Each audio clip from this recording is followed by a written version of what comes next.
Okay, now we'll go on the record. This hearing is also being live cast on YouTube, and that feed can be found on the court's website. Ms. Fuse, if at any point you cannot hear what's going on, wave your hands, come alive, do something so we can pause and make sure you are reconnected. This is 20cv335554. It is Melvin Orlansky versus Urban, but I think it's Herb Orlansky is what he goes by. Bunch of claims on both sides, and I'm going to need to make sure that anyone who is not one of the attorneys mutes. I can help out with that. I'm going to mute Melvin Orlansky's connection, and Herb Orlansky is being muted. The MO0126 is you or your firm. Okay, and then we've got Mr. Woodrum, so I think we're good. I think it's Mr. Orlansky. I think he's my client, Mr. Melvin Orlansky. I think he's logged in twice, but okay. If it doesn't mess up the court. If I start hearing feedback, I'll mute that one. He can be logged in 100 times. It's just as long as he's not trying to comment on what's going on unless he's called as a witness. Yes, sir. Okay, let's get the appearances. So on behalf of Melvin Orlansky. Yes, Your Honor. Benjamin Pierman, on behalf of Melvin Orlansky.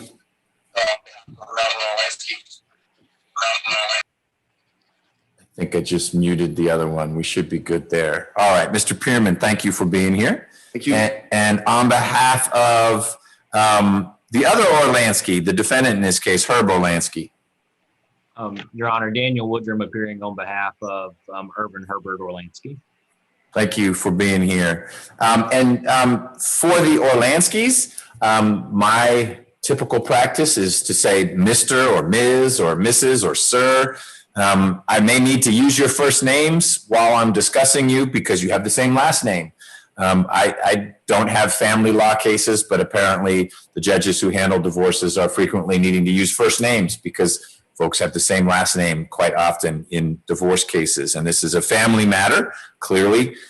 So please don't view me as being improperly informal in this setting if I refer to a Melvin Orlansky rather than Mr. Orlansky, because it just won't be clear if I don't amend and append that first name. So we are here to work through a motion for summary judgment that Mr. Pierman and Mr. Deutsch have filed on behalf of the plaintiff, Melvin Orlansky. Mr. Woodrum has filed a response thereto. And there are a couple of things I want to do before we dive into the substance. First, Mr. Woodrum, you filed an amended answer and counterclaim yesterday. I think the only thing that's different in it is you did what you said you were going to do, which is you pulled out the paragraphs relating and supporting your libel counterclaim. Is that correct? That's correct, Your Honor. We have withdrawn the claim for libel. Okay. Everything else, word for word, comma for comma, is, as far as you know, the same.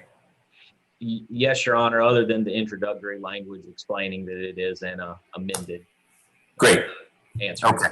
That means I'm still prepared for the same counterclaims and answer, minus the piece you said you'd remove. And hopefully Mr. Pierman hasn't lost lots of sleep over trying to digest a new answer the day before the hearing. Okay, so that's helpful.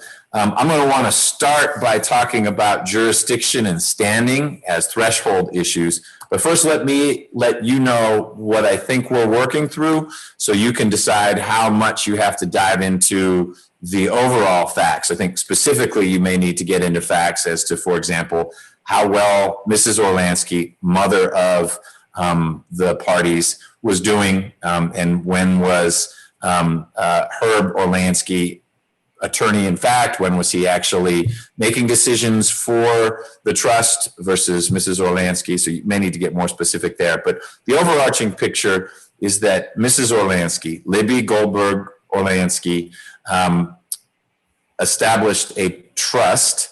That trust is the sole beneficiary of her estate. She has since passed. There are disputes between the two brothers, Melvin and Herb, over the purported misadministration of the trust by Herb Orlansky, and counterclaims against Melvin Orlansky as to his misadministration, alleged, of a company that manages real estate in Mississippi that is meant to benefit both brothers and not just Melvin Orlansky and his family. So they are connected. This is clearly a family dispute. And I'll let you all dive deeper into the facts as they are germane to the different counts as we work through summary judgment. But as a threshold issue, I want us to talk about this jurisdictional question because it's going to me to be a bit of a bellwether as to how we process all this. Unless I'm missing something, this is not a complicated legal issue. I am confident that there have been thousands of lawsuits filed by an out-of-state plaintiff against an in-state and in-county defendant. So Herb Orlansky, a Fulton resident, the lawsuit is properly here, meaning the complaint that was filed. But Melvin Orlansky is claiming that there is no jurisdiction over him for counterclaims that are related to the basic facts and circumstances of this case. And someone is either being a little disingenuous because this has been litigated before and the case law seems pretty clear, or there's some nuances that I'm not picking up on. And so I want us to tackle that first off because it's going to give me a flavor as to how straight folks are shooting about what's happening with the factual issues in this case. So what I'm going to do is actually start with you, Mr. Pearman, if you want to articulate why you think your client, having come to Fulton County, brought a lawsuit, sued Herb Orlansky, is somehow not subject to the jurisdiction of the court where he brought the lawsuit for these counterclaims.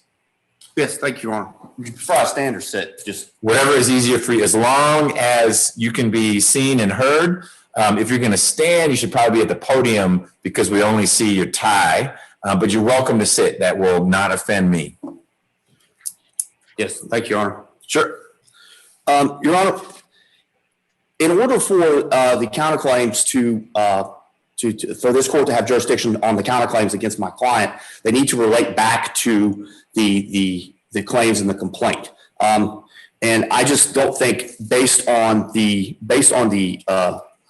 facts of the case, that they relate back. Your Honor, Well, I'm going to pause you here. When you say relate back, that's a phrase that often is brought up, but not in this context. It's, I filed my lawsuit too late, or I filed an amended lawsuit. Does it relate back?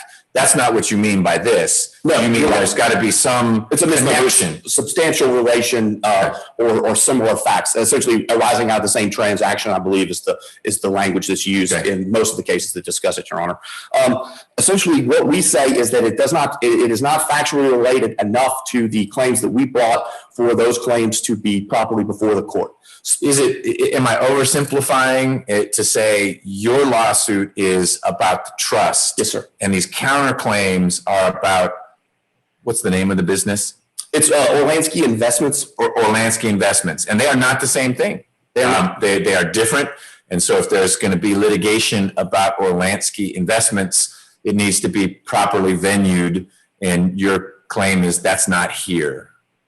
Yes, Your Honor. And obviously the counterclaims, there's quite a few of them. One of them has been removed. So when we're talking about the counterclaims, I'm going to try to part it out because each one requires a different level of analysis. Okay. So as far as the first counterclaim that plaintiff alleges that they are entitled to summary judgment on that, or excuse me, a declaratory judgment as to for the court to clarify the relations of the parties. We don't necessarily say that there's no jurisdiction for that because that does relate back to it. So there's obviously jurisdiction. We've submitted to jurisdiction on that.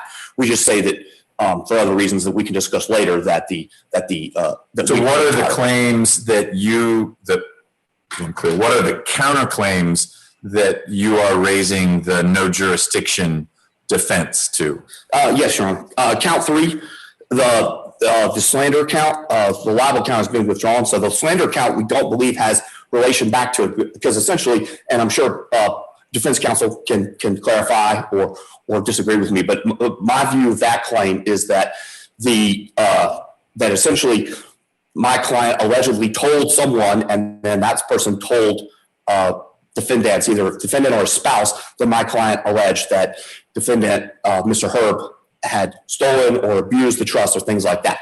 I don't know that that factually relates back to the issue at hand here, because what we're saying is that this is a trust issue. You've breached your fiduciary duty. You've done this, that, and the other. I just don't believe that that has any enough factual relation to factually relate to the claims that we brought in our complaint, Your Honor.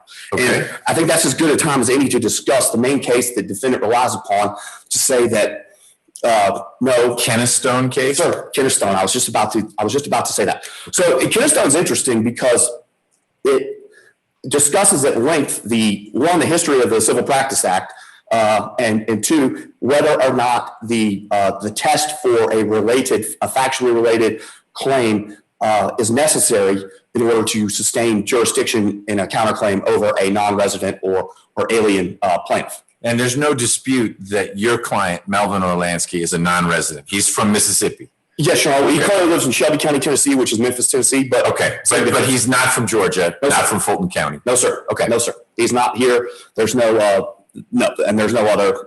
We can discuss long arm if you like, but there's no other nexus there. So my client is, and I believe defendant has conceded, my client is not a resident here. No, I understood the defendant's argument to be the nexus or connection would be the lawsuit. It's not business. There's not that. Well, there's also real estate that Orlansky Investments owns in Fulton County. That's all Mississippi. So before you get into Kennestone, so count 3, slander, you don't think there is jurisdiction. Any other counts or just count 3? Because I may have count 4, Your Honor.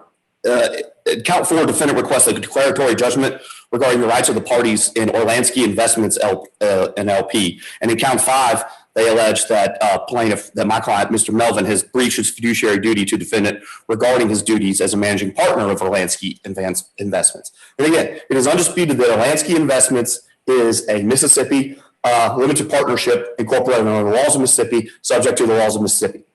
Essentially, it owns property in Northwest Mississippi in the area they're called Mississippi Delta, Your Honor. That is what Orlansky Investments is and does. What's its connection to the trust? Is it owned by the trust? Does any of its income flow into the trust? I believe currently, Your Honor, the trust has a 10% interest in it.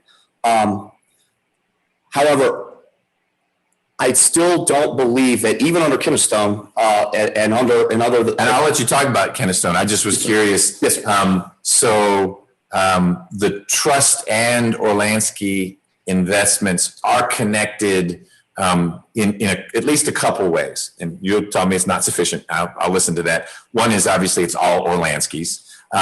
But maybe more fundamentally, the trust is a stakeholder in Orlansky, a minority stakeholder, but a stakeholder in Orlansky Investments. I believe that is correct, Your Honor. Okay, let me pause you.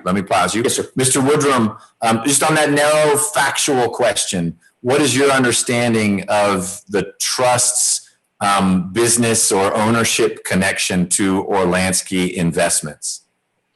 Yes, Your Honor. And the trust is a 10% owner of Orlansky Investments LP, which is a Mississippi family limited partnership. And the dispute regarding the family limited partnership is the fact that Mr. Melvin Orlansky unilaterally transferred the trust. I don't want to go in that direction yet. I understand what the dispute is. I'm just working through Mr. Pearman's claim that dispute, and it sounds like it's a heated one.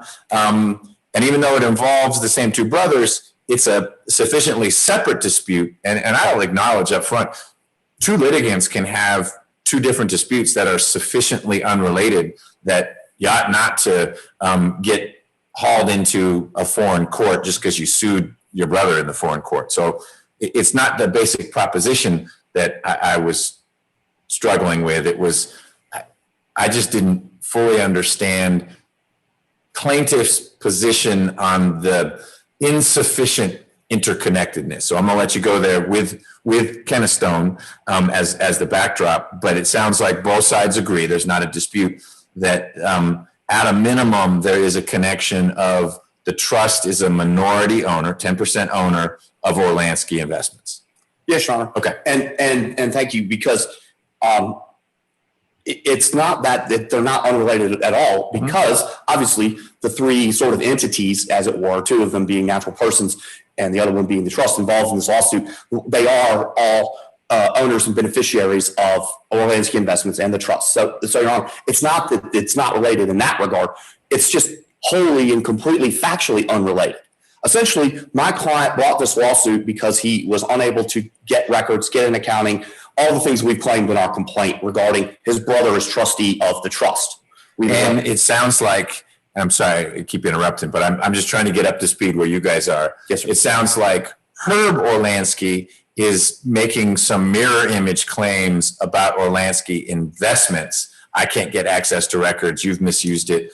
But the fact that they sound similar doesn't make them connected. There may be a very similar dispute, but it's about a different business entity. That's right, Your Honor. Because if you look at our complaint and you look at the substance, the vast so-called meat of our motion for summary judgment, this is about this dispute is about the fact that Mr. Herb improperly used his position as agent under a power of attorney while Mrs. Orlansky was still alive.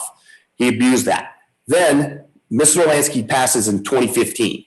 Mr. Herb Orlansky is still trustee. He has refused to provide an accounting. He has refused to investigate the claims that, frankly, would be against himself because of his use. And I understand that that's a different issue. Right.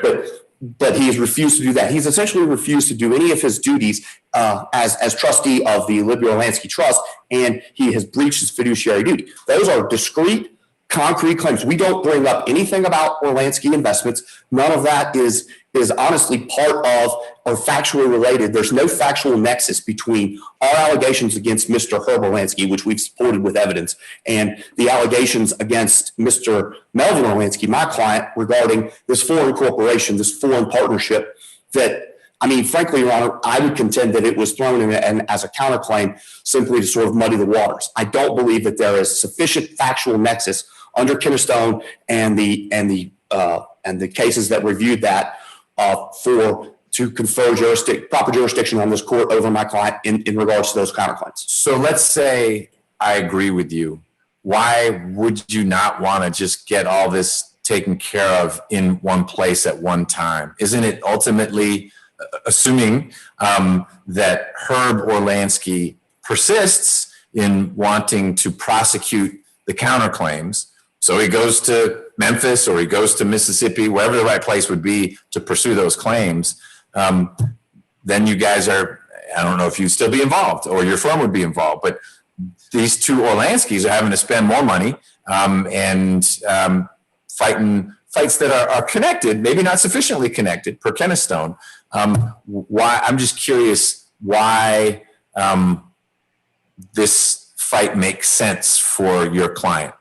It makes sense, Your Honor, because, well, first and foremost, regardless of whether or not we're granted summary judgment on that, we'll be happy to present it to a jury in Fulton County here as far as the counterclaims are concerned. So first of all, we will do that if necessary. I'm sure you will if I tell you to. Yes, sir. Yes, sir. But if you were successful and summary judgment is granted on jurisdictional grounds for the three claims that you mentioned, there's still other counterclaims you need to work through. But if you assume that those are going to pop back up for Melvin Orlansky in either Tennessee or Mississippi, what it's like whack-a-mole. Why not just deal with it while it's here instead of having to go somewhere else? Well, first and foremost, Your Honor, I think it's a couple different reasons on that one.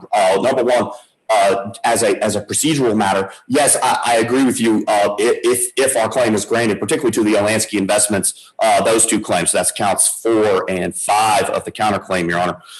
If those come up again, or if the defendant in this action chooses to, he will still have to file properly, and he will have to determine the proper jurisdiction, proper venue over in Mississippi, probably, but possibly in Shelby, Tennessee. So I don't think that it's advantageous for our client to simply to forego making the defendant there, plaintiff over there, procedurally and properly prosecute his lawsuit against my client or against Orlansky Investments over there. Okay. I mean, that's not a given. It's never a given. Your Honor has dismissed cases about that in the past. I understand.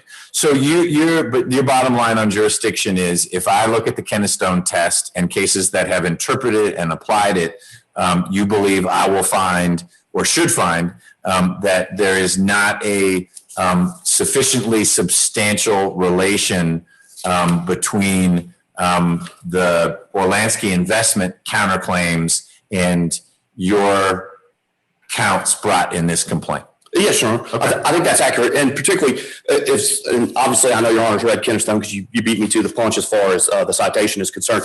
Your Honor, like I said, it does engage in a lengthy discussion of the history of the issue that we're talking about here today. Unfortunately, the court did punt. They did not say that they did not make a black line rule. They did not make that in this case. They said, well, in this case, and I'm referring specifically to Division 2, Your Honor, that they whether the relatedness requirement is still viable. They don't decide that. And in my research and on Shepardiz's case, I didn't see it again taken up by perhaps even the Supreme Court. I didn't see that rule more fully fleshed out or anything. So I think it's going to be one of those squishy balancing tests, Your Honor. It's going to be a series of factors.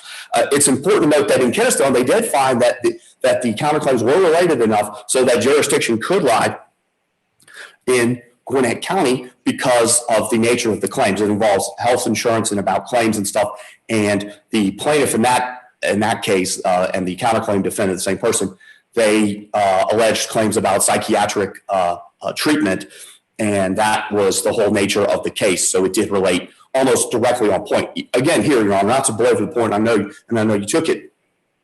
Orlansky Investments, the only reason it's being brought into this at all is because of the 10% ownership stake which we chose not to litigate about because we're perfectly aware of what's going on with Orlansky Investments because my client is the managing partner of that. It's the other vast majority of the wealth and property owned by the trust. The only reason it's in here is because defendant decided to counterclaim about it because he apparently has some issue with how Orlansky Investments has been run, the records that he has received, et cetera, et cetera. But just because he says it's related, Your Honor, factually, it's just simply not. Okay, got it. I'm going to ask Mr. Woodrum to respond and give his thoughts about Kennestone and share with me what he thinks are the sufficient relations. Before we do that, though, just so I have a sense of scope and perspective here, is it in the tens of millions, the hundreds of billions? What is the size of the trust we're working through here? Do you know? Yes. I hope you know. I do. Well, to some degree, again, because we have not been provided proper, and it's one of our counts, we've not been provided Maybe I should ask Mr. Woodrum.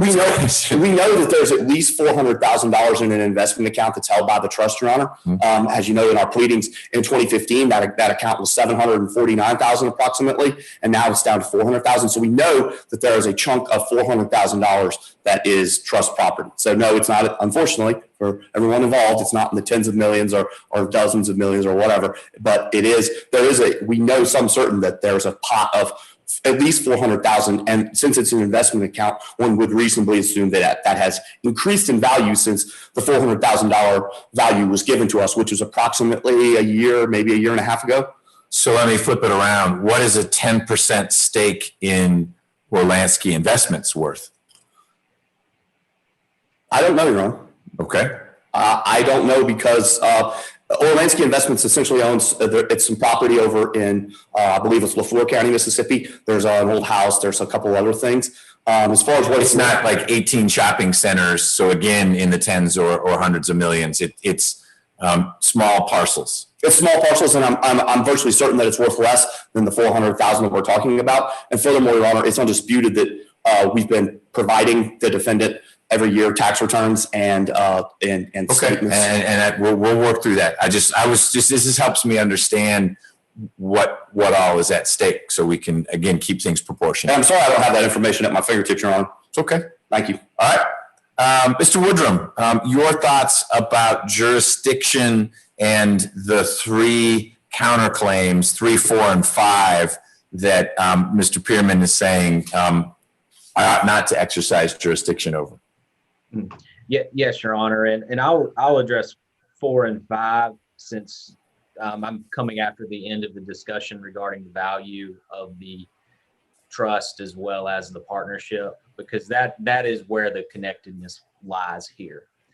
When you have a 10% ownership in a partnership, there are rights and responsibilities there, and that's part of what we're trying to get to the bottom of with the declaratory judgment, with the breach of fiduciary duty action, is that we don't know how much the partnership's worth, and we don't know how much the trust could be on the hook for to the partnership.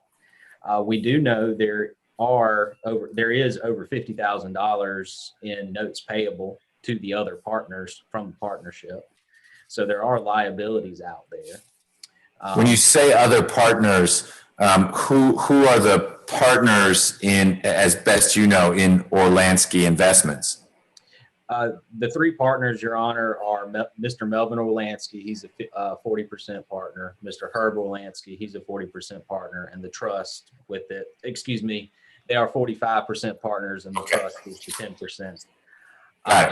Mr. Melvin Orlansky has a note payable from the partnership, holds a note payable from the partnership for approximately $40,000.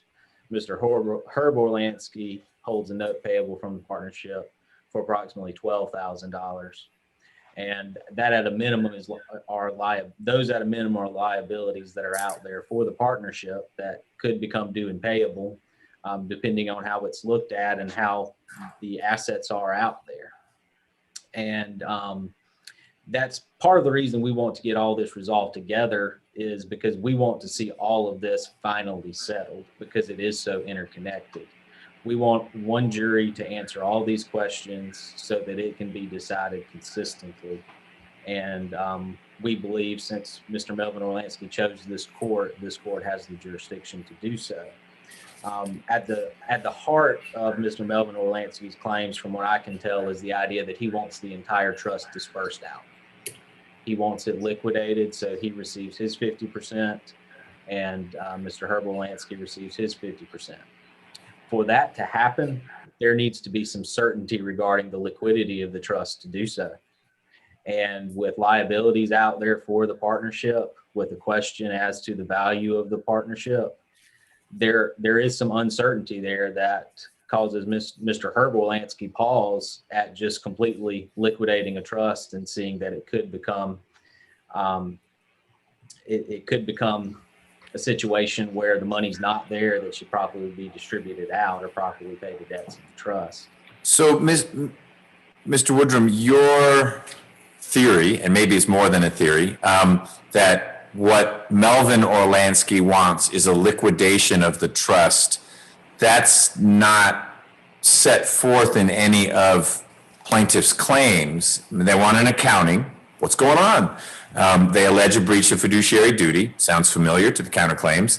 They want, or he, Mr. Melvin Orlansky, wants Herb removed, and then it's punitives and attorney's fees. So why are you theorizing, or on what basis are you theorizing that Melvin Orlansky wants to liquidate it, as opposed to, from his perspective, get someone more responsible managing it?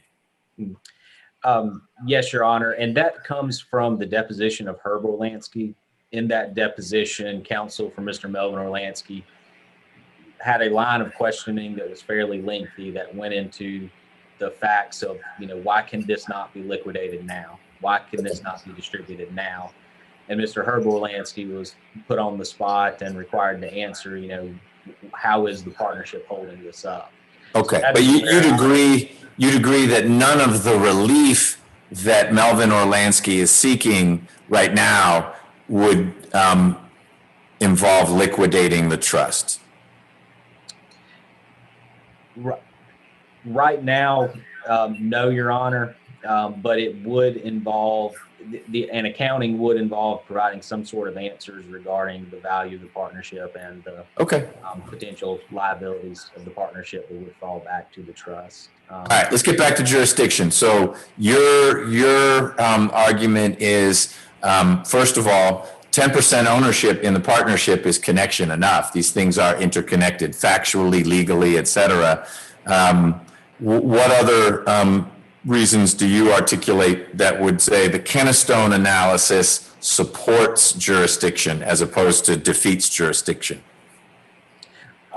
Your Honor, and in particular with regard to count 3, the slander claim, if you look at plaintiff's claims in this matter, they really hinge upon this idea of breach of fiduciary duty, that Mr. Herb Orlansky has breached his fiduciary duty by, by converting the assets of Miss Libby Orlansky during her life, by converting assets of the trust. That is what their claim is for breach of fiduciary duty at this point. In his deposition, Mr. Melvin Orlansky admitted that he has told family members that Mr. Herb Orlansky committed abuse, financial abuse. And that in and of itself is an issue of slander because it's a question of fact as to whether it's true or not. If it's true, it fits into the plaintiff's theory of breach of fiduciary duty and how it connects into their request for an accounting, removal, attorney's fees, punitive damages. If it's not true, it naturally flows into slander and Mr. Herb Orlansky's claims for attorney's fees and punitive damages. Okay. So the whole question of fact regarding breach of fiduciary duty is kind of a nexus point that ties all of this together. Okay. Let's talk about standing then. That's the other threshold issue I wanted to work through. And you should start, Mr. Woodrum, because you are arguing that there are certain claims, and you can let me know which ones, maybe all of them, that Melvin Orlansky ought not to be able to prosecute because he is not a beneficiary of the estate. The trust is. The trust is the sole beneficiary of the estate. So why is Melvin Orlansky saying you've breached a duty? It's not a duty to Melvin Orlansky. It's a duty to the trust. So why don't you articulate that, and that'll tee it up for me to then hear from Mr. Pearman on that. Yes, Your Honor. And if you examine plaintiff's complaint, you'll see the recurring reference to actions that Mr. Herb Orlansky took under a power of attorney prior to Miss Libby Orlansky's passing. That is not those inherently, if just for argument's sake, if you accepted that as true, those actions would not have been taken by Mr. Herb Orlansky as trustee. Those would have been taken as her attorney, in fact, during her lifetime. And in the motion for summary judgment, it appears to be admitted that Mr. Herb Orlansky did not become trustee until 2015. So Mr. Melvin Orlansky is seeking an accounting of actions that were taken between 2009 and 2015 when Mr. Herb Orlansky became trustee. Well, who else would he ask for the accounting from, if not Herb? I appreciate your point, and let's assume you're spot on that until 2015. Well, you are, I think, legally and factually correct. Herb Orlansky is not the trustee until 2015 when Mrs. Orlansky passes. But you're saying anything before that, and I know there is dispute about how alert and capable and competent Mrs. Orlansky was leading up to her death. But setting that aside, if Herb Orlansky is acting as attorney, in fact, on behalf of the trustee, Mrs. Orlansky, prior to 2015, she's now deceased, and Melvin Orlansky wants an accounting further back than 2015. Who else other than Herb Orlansky would Melvin Orlansky go to for an accounting? Well, Your Honor, he would go to Herb Orlansky. Just he is going to Herb Orlansky as an individual. Mr. Melvin Orlansky is going to Herb Orlansky as an individual and bringing these claims in your court as an individual versus as a representative of the estate or a representative of the trust. So there is a disconnect there between his standing to bring those claims and Mr. Herb Orlansky providing relief for those claims. And that's our argument there, in that this is a situation where it should be a representative of the estate bringing those claims, because at the end of the day, if those claims are successful, Mr. Melvin Orlansky doesn't receive everything he's asking for. He receives half of it because it goes into the trust, which is then split 50-50 between Mr. Herb Orlansky and Mr. Melvin Orlansky. But why doesn't Melvin Orlansky's status as the ultimate 50% beneficiary of the trust give him standing to sue the trustee or someone who was acting on behalf of the trust and the trustee? And both of those terms describe Herb Orlansky, one post-2015, one pre-2015, or post-death, pre-death. Why doesn't that 50% future stake in the trust give Mr. Melvin Orlansky the ability to bring these claims? And Your Honor, let me clarify something here. When Mr. Herb Orlansky was acting as the attorney-in-fact for Ms. Livia Orlansky, that was for her as an individual, not on behalf of the trust. So you have him acting on behalf of his mother, assisting her with managing her money individually, not necessarily the trust money in that manner. Who do you contend was managing the trust money in the final years of Mrs. Orlansky's life? And Your Honor, this is where I believe there is a clear factual dispute on it. Ms. Orlansky was much more of a participant in managing her funds than the plaintiff would claim in this case. And we submitted additional affidavits in that regard because she was not incompetent beginning in 2009. She was not tied to a bed at that point. And any suggestion of such is just contrary to the evidence that we've submitted. So assume for a moment that I know we're drifting around a little bit, but this is kind of a sprawling piece of litigation. And I promise we'll get back to standing in a minute, but assume for a minute that I find that there is in fact a factual dispute as to Mrs. Orlansky's competency and when she would have been at the point where she could not meaningfully manage the trust. How does that affect summary judgment? And maybe it becomes partial summary judgment. Why wouldn't Herb Orlansky still be on the hook for an accounting since 2015? That's still 6 years. It may be only half of the time frame or less than half, but I'm just trying to work through what a finding that there is a issue of material fact as to Mrs. Orlansky's competency and who was the day-to-day manager of the trust leading up to her death versus the 6 years after that. Does that make sense? Yes, Your Honor. And from 2015 forward, there is almost certainly a responsibility there that Mr. Herb Orlansky provides some level of an accounting for his actions as trustee. The problem we have encountered all along in this process is they're not asking for 2015 forward. They're asking dating back to 2009, which is a very overreaching request, a very overreaching demand.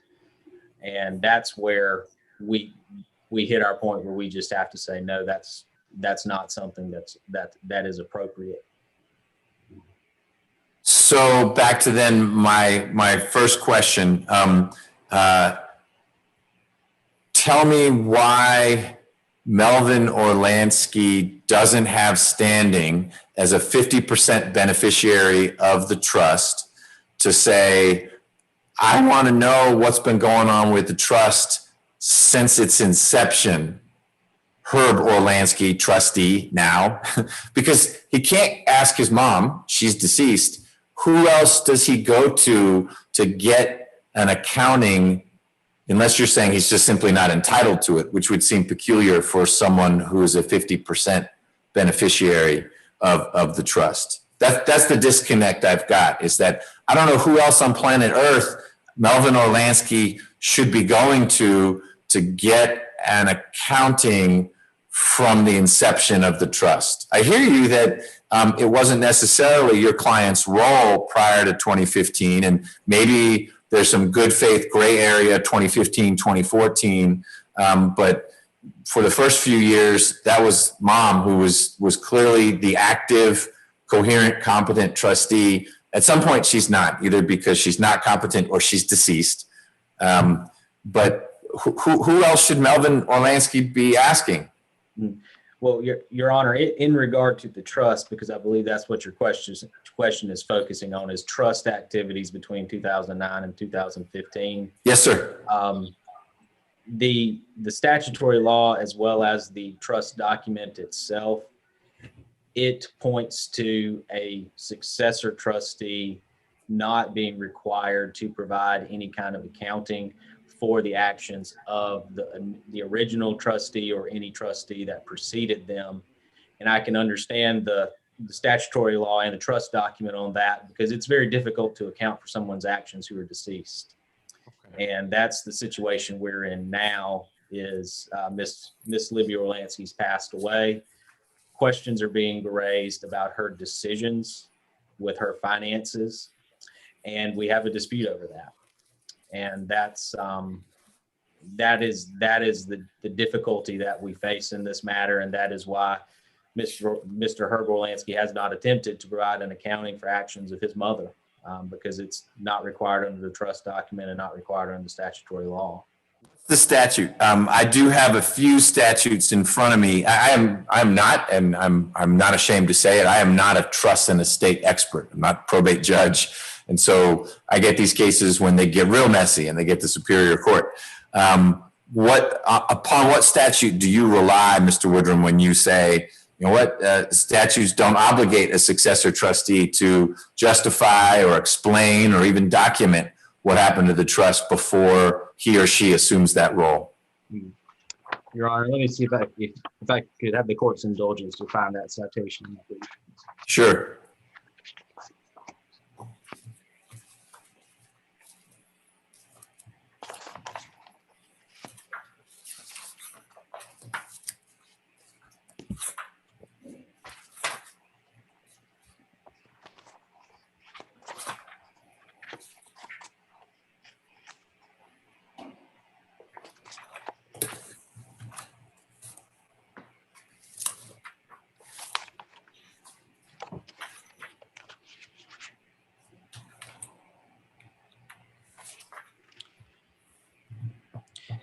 Your Honor, OCGA 5312-304.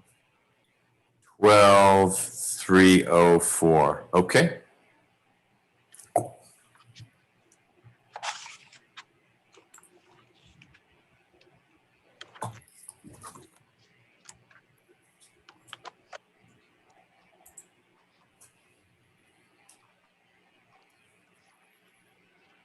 Okay, so I can look at that while we're talking, but your contention is that, so I guess, again, I want to get back to standing. I think I heard you say, actually, Melvin Orlansky does have standing to seek an accounting from Herb Orlansky for trust activity 2015 forward, that's a fair demand. He has standing because he's a 50% beneficiary, and standing really doesn't, and he's targeted, if you will, he's selected the right person for that demand because he's asked the trustee, his brother, Herb Orlansky. Where you're pushing back is on the timeline. So 2015 forward, yeah, he is entitled to it, and maybe we should provide it. But pre-2015, not Herb Orlansky's job. Am I accurately restating what you said, or am I missing something? Correct, Your Honor. And just to analogize to a damages request, it's the same as, you know, being entitled to 50,000 but asking for 500,000. There's a reason you don't meet the demand of 500,000 in a situation like that, and that's where we are not meeting the demand for an accounting for actions that occurred in the 6 years prior to Ms. Orlansky's passing.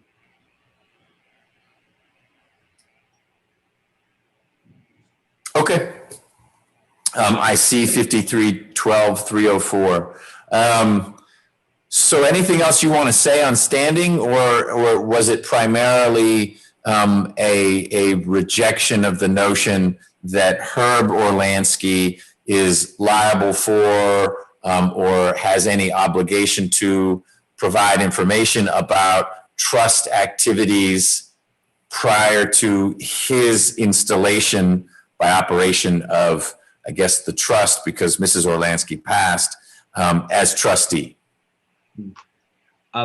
Your Honor, I would just state, so the matter is clear on the record, that Mr. Herb Orlansky is the executor of the estate of Libby Orlansky, and there are pending matters in the probate court of Fulton County in that regard, and that you know, if there are claims that were held by the estate that could be looked into, that's something that the probate court could remove Mr. Herb Orlansky and have someone look into them, whether it be a replacement executor or a special master or something along those lines. But instead of going through that process, the plaintiff in this case has just brought the claims individually, for which we feel he does not lack standing, because it essentially cuts out the estate from being in the middle, and the estate from potentially receiving any benefits that the estate would rightly be entitled to. So I want to make sure I'm following all the layers. The estate ultimately, though, goes 50% to your client and 50% to Mr. Pearman's client, or it's more complicated than that? The estate goes to the trust, then the trust goes 50-50 to Mr. Herb Orlansky, Mr. Melvin Orlansky. And has the estate gone all the way through probate? Yes, Your Honor. It has. The will has been probated, and the estate assets were very nominal. Because most of what Miss Libby Orlansky set up was for everything to flow to her trust in her life. So you had what was nominal personal property and items that and debts, of course, that were paid for by the estate, since she was in assisted living and had medical expenses. Okay. All right. Mr. Pearman, anything you want to say about standing? Yes, Your Honor. I figured. Thank you. I'll direct you to 53-12-301, actions for breach of trust on the trust code, Your Honor. That one I have in front of me. Great. Yes, sir. Okay. Yes, sir. So, and just not to belabor the point, we have standing in this action because we're explicitly granted standing under Georgia Trust Code. Specifically, if a trustee commits a breach of trust. Don't read too fast. The court reporter will not be able to keep up. I understand. If a trustee commits a breach of trust or threatens to commit a breach, a beneficiary shall, this is directive language, shall have a cause of action to seek recovery of damages, to compel the trustee to perform the duties, require an accounting, compel the trustee to redress a breach of trust by payment of money or otherwise, et cetera, et cetera. I'm not going to read it to you. Your Honor can read it. Yep. Subsection B, though, is interesting. When the trust assets are misapplied and can be traced in the hands of persons affected with notice of the misapplication, the trust shall attach to such assets. Your Honor, essentially, we have standing because we've alleged that the defendant has breached his fiduciary duty, that he has taken, that he has failed to provide an accounting. And I understand defendant's point was that, well, we didn't want to provide an accounting from 2015 to the present because you asked for 2009 up to the present. I don't understand the rationale for failing to provide an accounting when it's indisputable for the period of time that you were a trustee. Your Honor, and this goes less to standing, but it is an important point. There's evidence in the record that this defendant was representing himself as a trustee at least as early as 2011 when he was engaging, when he was becoming more integrated and taking over the control of his mother's finances. So it's not clear on that, but we know for some certain that he's a trustee since the death of Libby Orlansky. So that's 2015. Why he would refuse his duty as a trustee to provide an accounting to the other beneficiary of the trust is frankly baffling to me. And it could have possibly mitigated or cured some of the issues that we're unfortunately having to litigate, Your Honor. I think standing is incredibly and is clear. And Your Honor, I did pick up on Your Honor's line of questioning and defendant's response, saying that, well, he's not a representative of the estate. Orlansky is. We are advancing litigation in the probate court to have him removed as executor, because essentially what we've run up to in the years preceding this today and proceeding honestly before we even started litigating is essentially that Mr. Orlansky is switching his hats from executor, trustee, beneficiary back and forth in a game of avoiding responsibility and avoiding his duties as an executor, as a trustee, et cetera, et cetera. He's sort of doing the I'm going to blame both sides kind of deal. So that's why we're proceeding on two fronts, Your Honor. But I think it's key to point out that, yes, the estate does all the assets from her estate and her assets before she passed went to the trust. Our client is a 50% beneficiary of the trust. So saying that, oh, well, the estate may have assets, however de minimis or small that they are, if they all flow to the trust, I mean, Your Honor, I'm sorry, but defendant's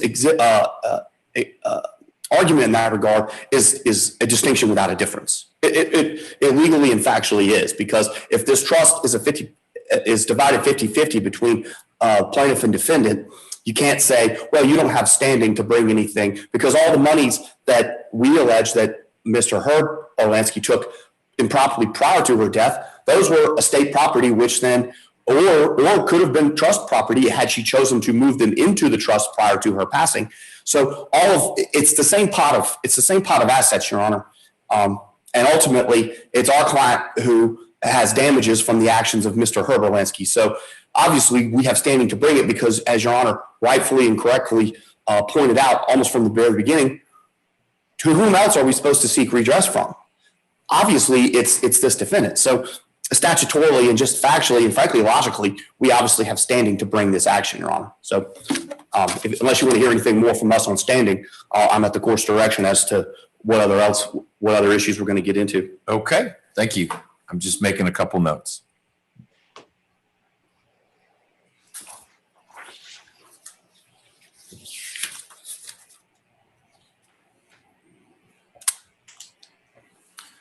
All right. I appreciate you guys indulging me on those thresholds, but if it was real clear to me, and it's not, the answer to that there was no jurisdiction here for the counterclaims, then we wouldn't need to get into any of the substance of the counterclaims, et cetera, et cetera. Same with standing, but I'll need to work through that. It's been helpful to hear from both of you on that. So let's get then, Mr. Pearman, to your motion and let me know why it is that you think you're entitled to summary judgment as to, as I understand it, I know there are attorney's fees and punitives, but the three substantive claims are: one, an accounting, and it sounds like you're going to need to address the difference between your client's right to an accounting from this defendant from 2015 onward and pre-2015, or at least whatever the date of Ms. Orlansky's death is, sometime in 2015. And then we can talk about the breach and the removal. And then I'll hear from Mr. Woodrum as to why he thinks there are issues of material fact, or maybe as a matter of law. He didn't file a motion for summary judgment. So his argument is, nope, this is something for a jury to decide. Absolutely, Your Honor. Okay. Starting with our first claim, obviously a claim for accounting. As I just mentioned in the standing argument, Your Honor, the same statute gives us the right to seek an accounting from the trustee. Factually, so we are entitled to that by as a matter of law to seek that accounting. The fact that he has refused to provide it, and Your Honor, I'll point you to Exhibit 2 to our motion for summary judgment, which is the deposition of Mr. Herb Orlansky. Hold on one sec. I'll get that up on my screen here.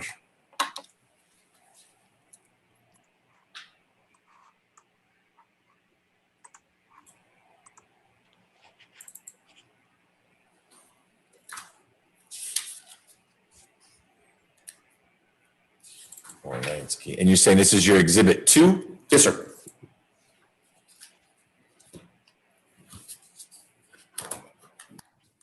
All right. Mr. Woodrum, do you have that also?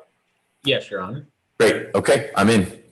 Your Honor, and Exhibit 2, and it's page 99 and page 100 of the deposition transcript itself, not of the thing. Your Honor, and I'll just go ahead and tell you the question at line 18 from Mr. Deutsch, who conducted this deposition. Have you ever provided Melvin with an accounting of the trust since your mom's death? No. Has Melvin ever asked you for an accounting from your mom's trust? He says no, of course. Did you ever give Melvin information about what assets either she or the trust owned? Again, I'm not sure. I don't think I did. I don't really know. So, Your Honor, it's clear that we have demanded an accounting, at least with the filing of this lawsuit, and they have not provided one. We are entitled to an accounting, Your Honor. It's just that simple. And you say you're entitled by law. Just again, this is not my bailiwick. What statute is it that entitles the beneficiary to an accounting from the trustee? Your Honor, we're entitled to bring it, and we're entitled to get it if we can demonstrate a breach of fiduciary duty, Your Honor. So it's then what you've already talked about. It's the 5312-301. If you show a breach, then you're able to require an accounting. So you're not saying that if Melvin Orlansky thought everything was going great with the trust, seems to be gangbusters, I can get in checks every once in a while, he would not have a right to compel the trustee to provide an accounting. It's only predicated on the breach. Well, that would be predicated also on the trust language. Okay. As defendant did point out, that the trust doesn't require, it doesn't say specifically that there has to be an accounting every quarter, every year, whatever. But we have presented ample evidence of the breach of trust, Your Honor. So we are entitled to an accounting. But I just want to be clear on what your hook is. So your hook is not language in the trust that says either beneficiary can get an annual accounting. That's not it. It would be a finding by a fact finder that there had been a breach of trust. That opens the floodgates to all these different remedies, 1 through 8 in 5312-301. But that's what you're predicating it on, is the breach of trust. Yes, Your Honor. So then let's take breach of fiduciary duty. Okay. What is that breach? The breach, Your Honor, it stems from several things. First and foremost, we contend that, first of all, let's just address a factual discrepancy here, Your Honor. And I understand that the defendant has filed some affidavits that say that Mrs. Libby Orlansky was not mentally incapacitated until the day she died. She was perfectly sharp. She was fine. Those affidavits are all identical down to the period and punctuation, and they are filed by the defendant's children. So self-interested and coming after the fact of our filing the motion of summary judgment certainly mitigates against their reliance by defendant and frankly upon any value that the court may place on them, Your Honor. Why do we say that there's no real basis for the fact that Miss Libby Orlansky was incapacitated starting in at least 2009 or 2010? Well, one, our client's testimony, and two, defendant's testimony. On page 116 of Exhibit 3, Your Honor. Exhibit 3. Exhibit 2, my bad. 106, page 116 of Exhibit 2, the deposition of Mr. Herbert Orlansky.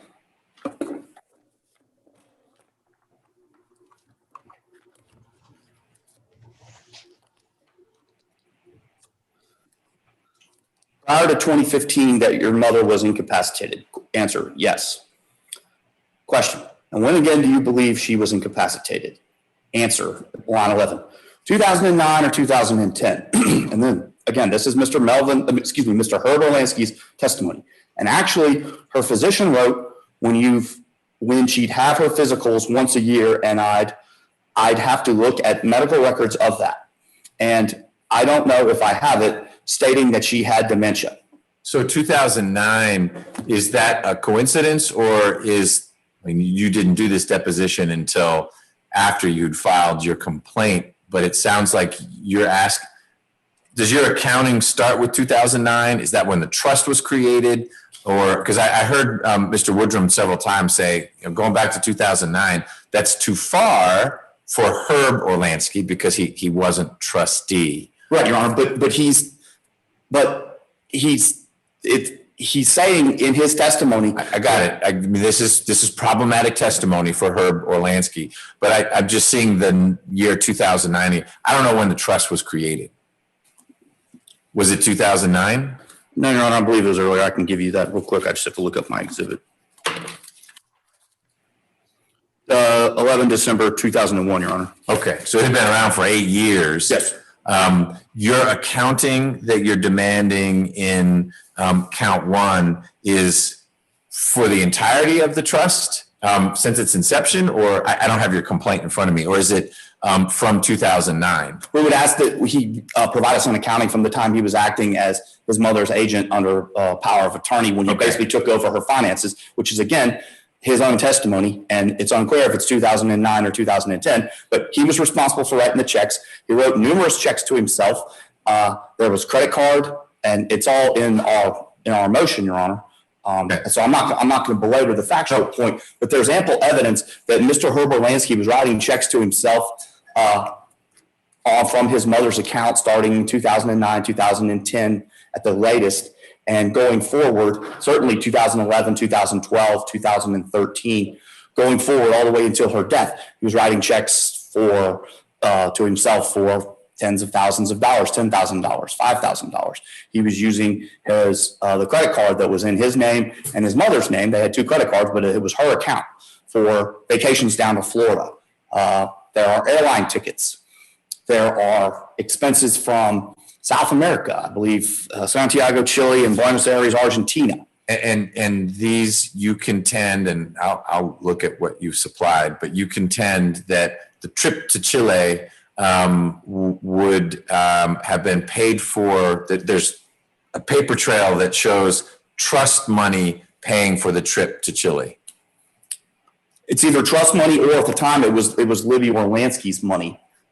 Because it was her joint credit card account, and a joint checking account. But isn't there a difference if it's Mrs. Orlansky's personal account? What is, now we're getting to standing. Why would Melvin Orlansky have an ability to say, Brother Herb, you did wrong and you owe me an accounting to how you spent my mother's money? Not my money, i.e. 50% of what's in the trust, but my mother's money. Because, Your Honor, he was her agent under power of attorney. So he had a fiduciary duty to her. And again, we're talking about money flowing from her to her, either to her trust or to her estate, that would ultimately go into the trust. So it's the same pot of money. So he owes a fiduciary duty for that entire time. And the problem is that if he's wearing an agent hat under power of attorney and a trustee hat, again, he says, oh, I was only trustee in 2015. There's evidence in the record that he was asserting trust himself, or holding himself out as a trustee prior to that point. So let me get back to paper trail.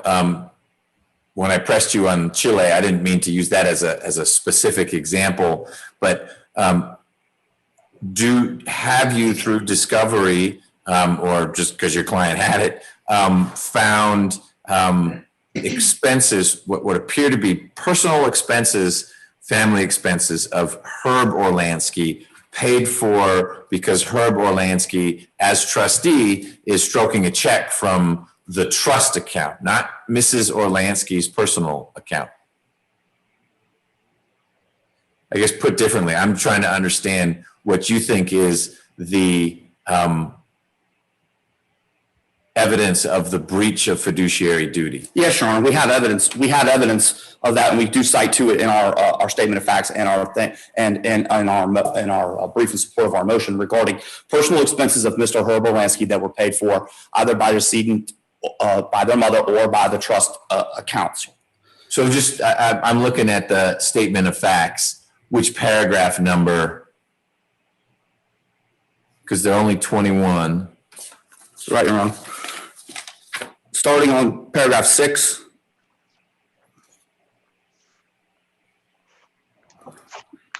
Number 8 specifically. Okay. Number 9. And so 8 would refer me, exhibit 2 again is Herb Orlansky's deposition. That's right, Your Honor. Got it. Okay. That's right. And it basically shows that there's, Your Honor, there's expenses. There's a credit card, I believe, statement or bill from Green's Liquor over on Ponce. Right. There's a bill for a car repair at the dealership. Mrs. Orlansky wasn't driving at that time. There are again the travel expenses obviously jump off the page because there's no evidence that Mrs. Orlansky traveled to South America. So this was obviously an expense for either Herb or Mr. Herb or his children or whomever. Airline tickets. There is veterinary bills, Your Honor. These are all violations of defendant's fiduciary duty. And walk me through one more time why you think Herb Orlansky using Libby Orlansky's personal money for Herb Orlansky's family's expenses is a breach of fiduciary duty to Melvin Orlansky or to the trust if that money is not in the trust. In other words, Libby Orlansky hasn't decided yet. She got 2 pots of money. She's put, I'm making the numbers up, $500,000 into the trust. I see that you are providing evidence that there could be a breach, which would give you the hook for an accounting, et cetera, if Herb Orlansky is writing a check to Green's Liquor from the trust. It's a hard one to explain. You can explain it to a jury. If he's cutting a check from Libby Orlansky's personal account to Green's Liquor, if he is the one that Libby Orlansky has appointed to manage her money, he owes her a fiduciary duty to manage it wisely and not usurp it and convert it. But what duty does he owe to Melvin Orlansky? I just want to make sure you're not mixing things up. I want to make sure I'm not mixing things up.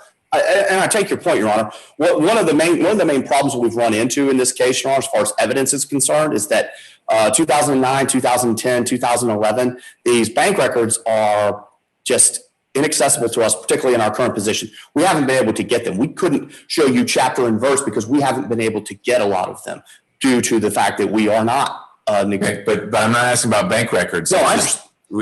If you do have evidence, because the way you wrote up your statement of facts, it's that Herb Orlansky is writing checks from decedent's account separate from the trust account. And I'm trying to understand why you're lumping that in as something that's actionable for Melvin Orlansky. And again, I'm not a trust or estates guy, and it may be there's a legal reason, but it may be not right that Herb Orlansky did that, but I don't understand what entitles Melvin Orlansky to sue Herb Orlansky for any relief that Herb Orlansky was spending his mom's money on liquor for Herb. 2 things, Your Honor. Again, as I stated before, because of the way the the testamentary scheme happens in the will. All of estate money, if it's not in the trust prior, if Libby Orlansky didn't put it in the trust as trustee prior to, or excuse me, is the donor to the trust, if she did not put it in prior to her death, it automatically became trust property after her death. Okay, so any diminution in the estate that's outside of the trust disadvantages Melvin Orlansky. He is basically losing 50 cents on every dollar that Herb Orlansky might be spending to go on a trip to Chile using mom's money. Yes, Sean. Yes, and it's further compounded by the fact that Mr. Herb Orlansky was accessing these funds if they were still decedent's funds, if they were still hers personally, but if she hadn't moved them to the trust, he was accessing that as agent under a power of attorney. He used that to get on as joint beneficiary of an account.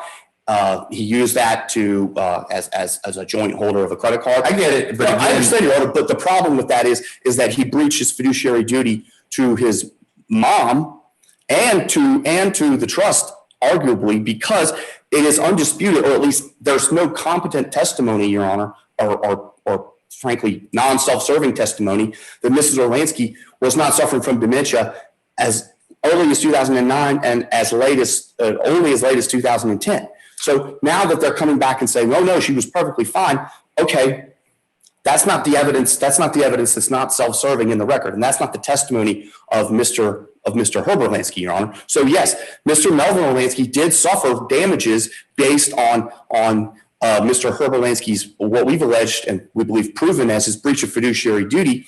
Because even if he wasn't trustee, if he's taking funds that would become, by operation of the relevant documents, as would become trust funds, then absolutely he has breached his fiduciary duty. So we are certainly entitled to an accounting on that basis, Your Honor. Okay.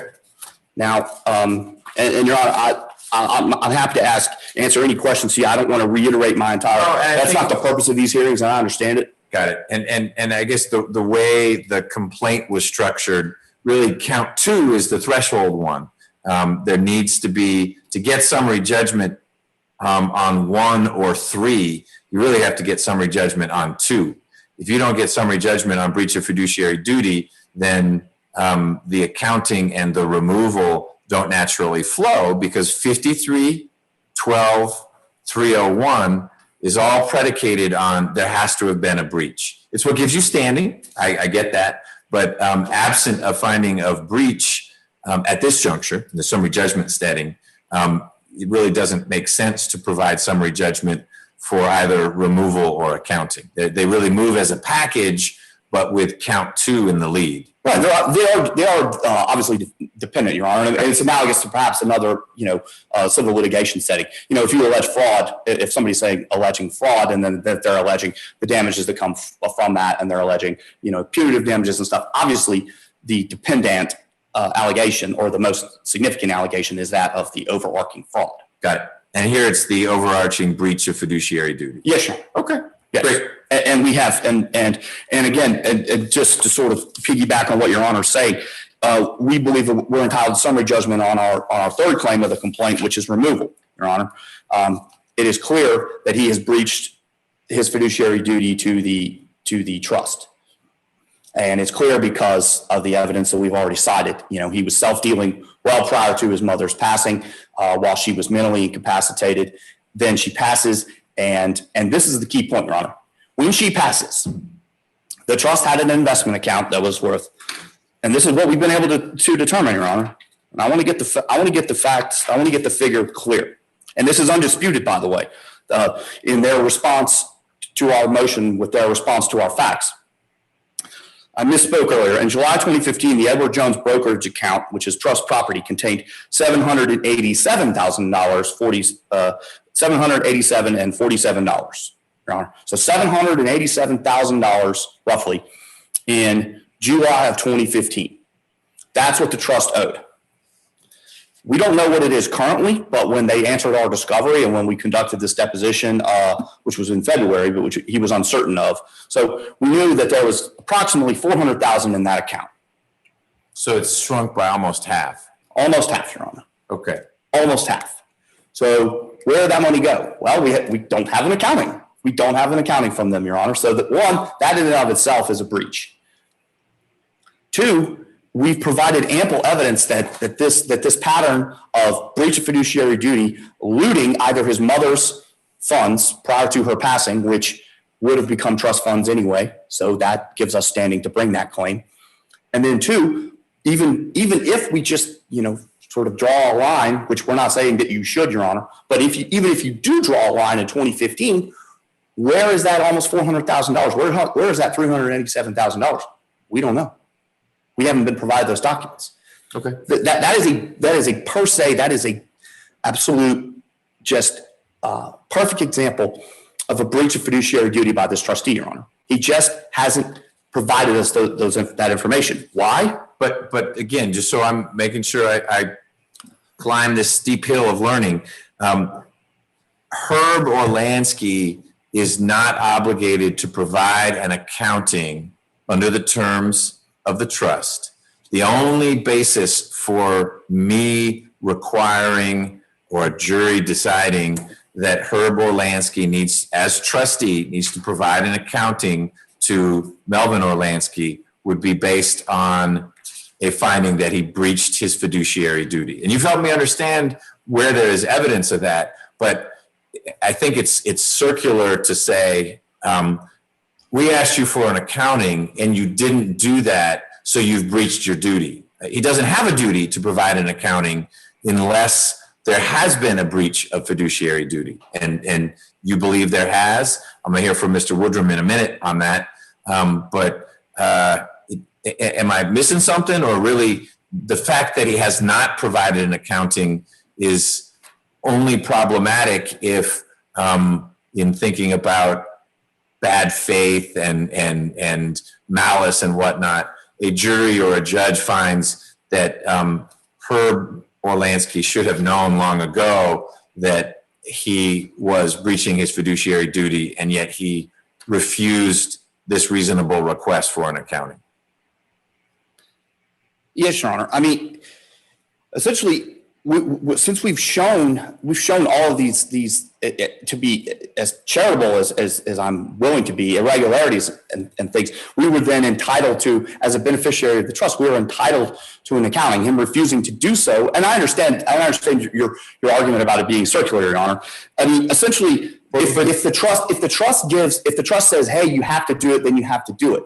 And as far as providing an accounting, right? A trust, I'm just reviewing this one more time, Your Honor. I've read this trust quite a few times, but I'm just making sure that it doesn't require us to do that. Right. However, assuming it doesn't, but then the way you get it is through 5312-301. Well, that's not the only way you get it. You can also, like we did in demand, say, please provide us an accounting, because obviously if an accounting is provided, then one, we're not going to bring that as a claim in a lawsuit, and two, an accounting may very well cure any and all problems. We didn't get that. We continue to investigate. We continue to, through discovery, discover substantial, what we believe to be just blatant violations of fiduciary duty by the defendant. So yes, we are entitled to an accounting. But I take your point, Your Honor. I mean, we do have to show that there is a likelihood, or there was a breach. Just the one thing to clarify, Your Honor, 5312-301, it says if a trustee commits a breach of trust or threatens to commit a breach of trust. So the statute in and of itself does contemplate prospective action. It does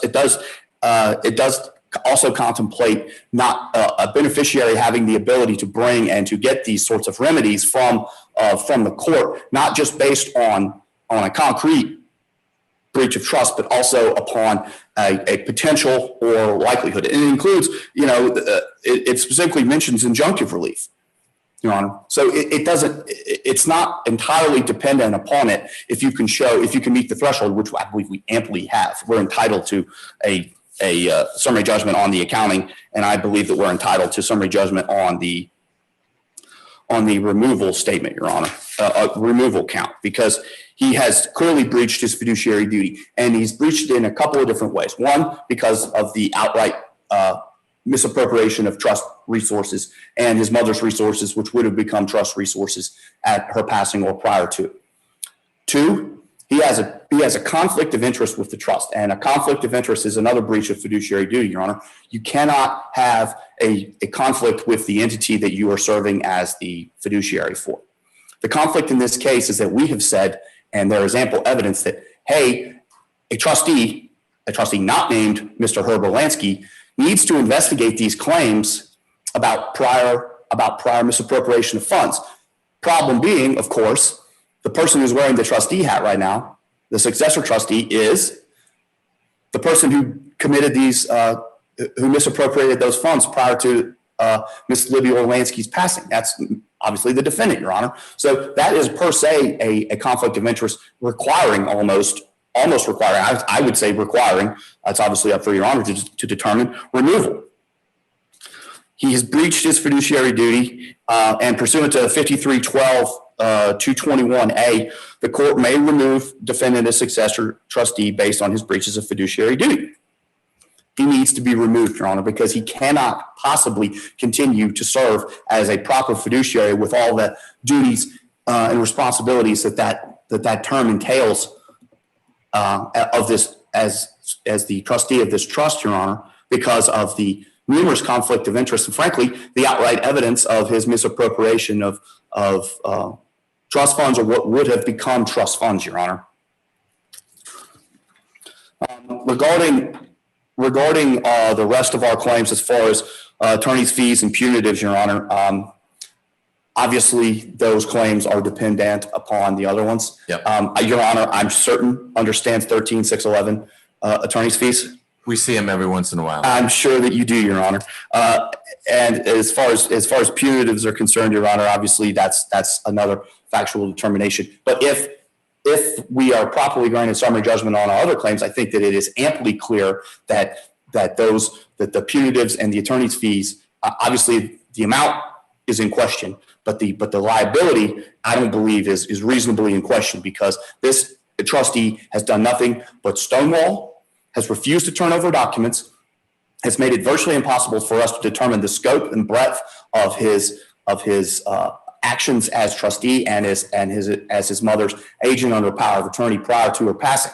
So that in and of itself sort of shows a state of mind of over litigiousness and requiring us to go through unnecessary trouble and expense. So if summary judgment is granted on those, I believe that the evidence shows, and the evidence we've submitted shows, that it should flow that attorney's fees and punitive should be granted because of his just absolute stubbornness, inability, just willful obfuscation, Your Honor. And that's frankly what it is. And that's why we ask for summary judgment on the punitives and on the attorney's fees, Your Honor.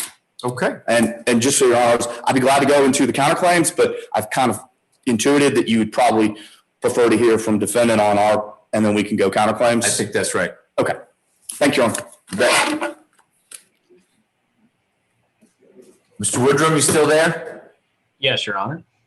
Thank you for waiting patiently. So you are free to respond in whatever way you want. I'm going to channel it initially, and I'd like to understand from you what you think are the issues of material fact surrounding whether Herb Orlansky breached his fiduciary duty to his co-beneficiary, his brother, because I think that's sort of the epicenter of all this. If there are issues of material fact surrounding the question of breach, then you can't get to accounting. I may get to removal in a temporary basis under 5312-221B, but that's more for preservation of assets till we get to the bottom of what ought to happen in this case.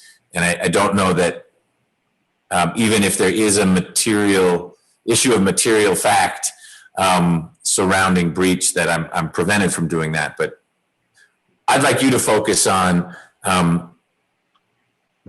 the claim that there is no dispute that your client has, in some way or another, breached his fiduciary duty as trustee.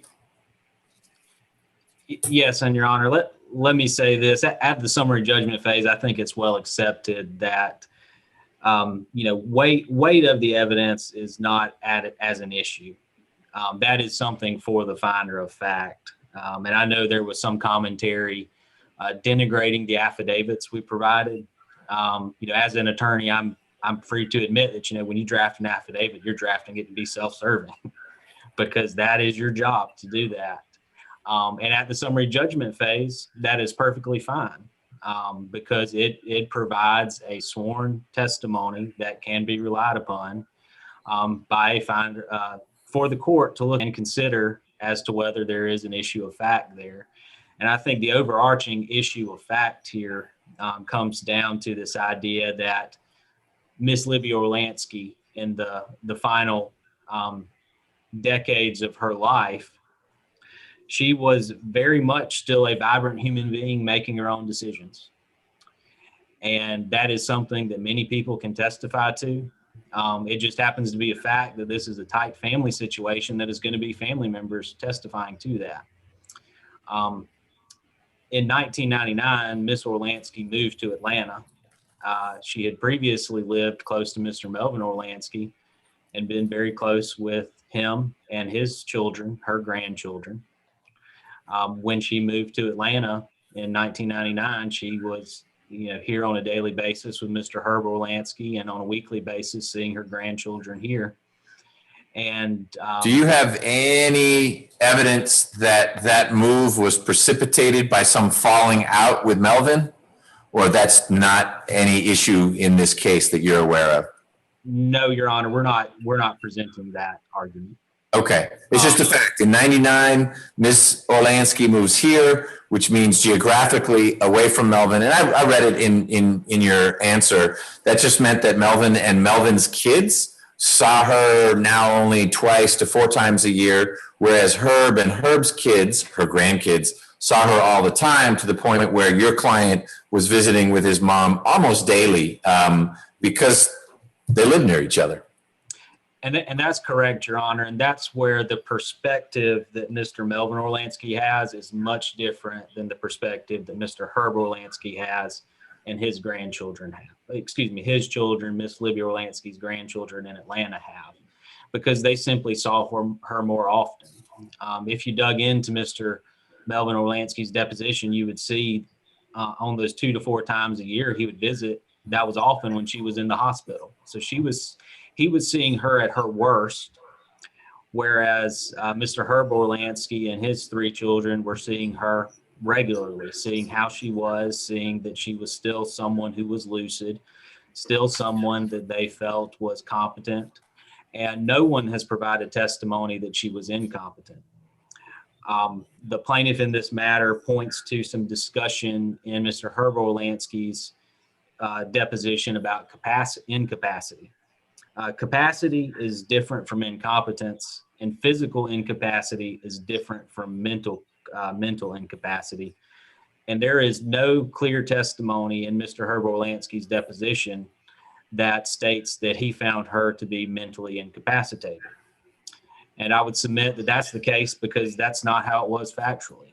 Up until the weeks before she passed away in 2015, she was still someone who was very much living her life and making her own decisions.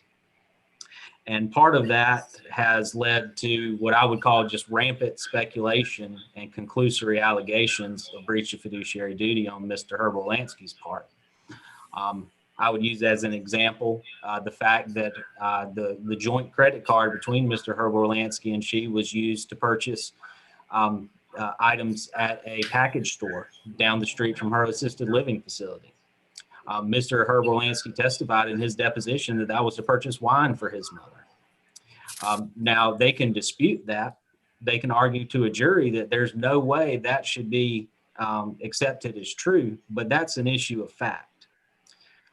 Just like if you look at the different charges that they take issue with, there's restaurants in Atlanta, grocery stores in Atlanta.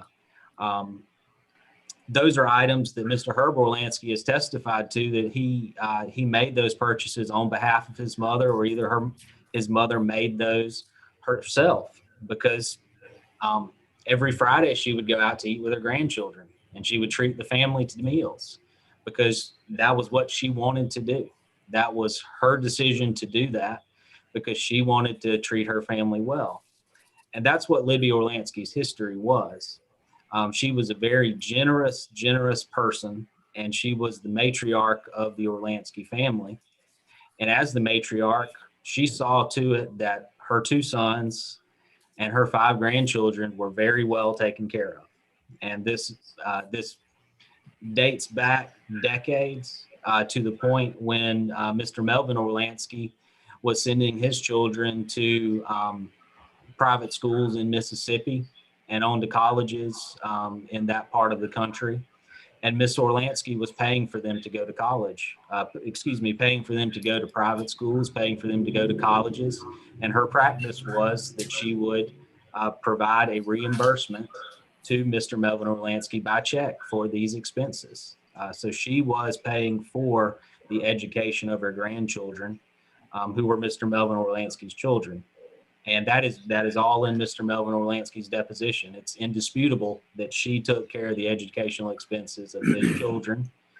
And it's also in his testimony that when she was in Mississippi, she was taking care of the meals on Fridays. She was treating the family to entertainment. When they would go on a trip, she would pay for the hotel room and items like that because that's who she was. She was a very giving person. And when she moved to Atlanta in 1999, she continued the same practice.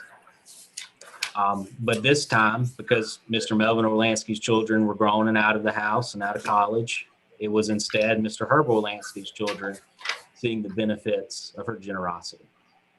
And during this time, she was certainly lavishing them with by providing them with educational expenses, by giving them gifts on their birthday, and by just in general taking care of things when they would do things as a family. The plaintiff in this issue, the plaintiff has raised the issue with out-of-town trips to like Florida, Virginia, Alabama. If you look at that from their perspective, they want to make that into a breach of fiduciary duty on Mr. Herb Orlansky's side by arguing that, oh, she did not take those trips. She was not present on those trips. She did not authorize it. When we have witnesses who make it clear that she was actually present on those trips. She was not confined to a bed in Atlanta while the family was down in outside of Panama City Beach. She was there with them in the condo. And she was paying for meals down there. When the car broke down, she was paying for the car repair. When she wanted to visit a friend in Virginia in the last couple years of her life, she flew to Virginia. Mr. Herb Orlansky went with her. And that is something that when I'm talking to witnesses about this, they find it silly that there's even a suggestion that she did not make these trips, that she did not go see friends. But those are the kind of arguments, conclusory arguments, that the plaintiff is making in this case, that there just has to be a breach of fiduciary duty here, that it's indisputable. But it is disputable, and there's evidence in the record to dispute it. And there's also an absence of evidence in the record to support the claims that they submit they have. And I would note that we have not objected to any request to non-parties for discovery in this matter. So if they have had difficulty getting any information from a bank, from a financial institution in regard to these accounts, it is not by cause of us submitting an objection. In addition, the idea was raised that it is conclusive evidence that the account dropped from roughly $787,000 to roughly $450,000. That is not conclusive evidence, and that is somewhat of a misrepresentation of what's admitted here, because Mr. Melvin Orlansky received $40,000 from that $787,000. Mr. Herb Orlansky received a matching amount from that $787,000, and there were 2 specific devices that were called for in the trust account that were made from it as well. So that money did not just disappear. it was distributed out and distributed in a way that Mr. Melvin Orlansky was aware of. And that of course there in and of itself raises a question, a factual dispute as to breach of fiduciary duty in regard to the trust, because the only evidence they presented is this changing in value of the trust since 2015. And that is clearly testified to in Mr. Herb Orlansky's deposition. And it's something that a jury can look at and they can make their own decision on it based on what evidence would be presented at a trial in regard to the trust. I think I've already discussed those expenses prior to the trust, but I'd just like to touch on them again, that those expenses that were going out from Miss Orlansky's funds, and I say Miss Orlansky's funds because they were her funds. This is not money that was shared amongst the family. This is money that was hers, and she had a right to do with it what she wanted to. And she valued her family, and she definitely valued her family's education. And she provided very graciously in that regard. And it is speculative to say that if that money had not gone out, that it would have gone into the trust. With the value that she placed on education in her family, if she had not been spending that money while she was alive, she might have changed her will. She might have changed her trust to see that it was taking care of her family after her passing for their educational expenses. So, Mr. Woodrum, you've provided I think a persuasive narrative in the other direction as to ways that some of what has alarmed Melvin Orlansky could be more innocently explained. I'm curious, you say you talk to witnesses and they say, no, she was with us on that trip to Florida. Is that record evidence, or is that you sharing with me kind of anecdotally? My sense of the case is that at trial, we would be able to prove X, because that's not what I should be evaluating now, that theoretically you could bring to bear proof of X or Y or Z, or more importantly, not X, not Y, or not Z. Is there record evidence that creates that issue of material fact, or is there Mr. Woodrum's good faith explanation that is much more innocent for steps that your client may have taken? Does that question make sense? Yes, Your Honor. And there is record evidence, the affidavits of Alex Orlansky, Todd Orlansky, and Abby Orlansky. They provide those. Where do I find those? Is that in your response brief? They were filed separately with a cover letter that was a notice of filing of affidavits. Let me see. So it's in the docket. Correct, Your Honor. So notice of filing of affidavits.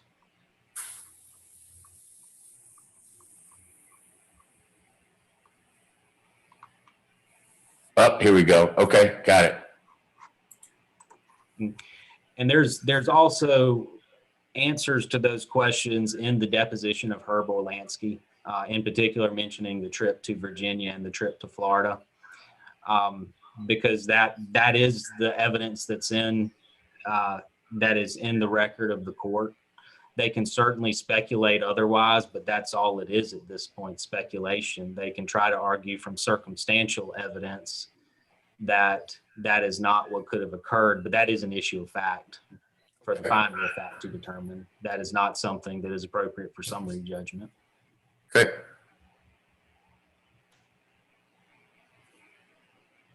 Got it.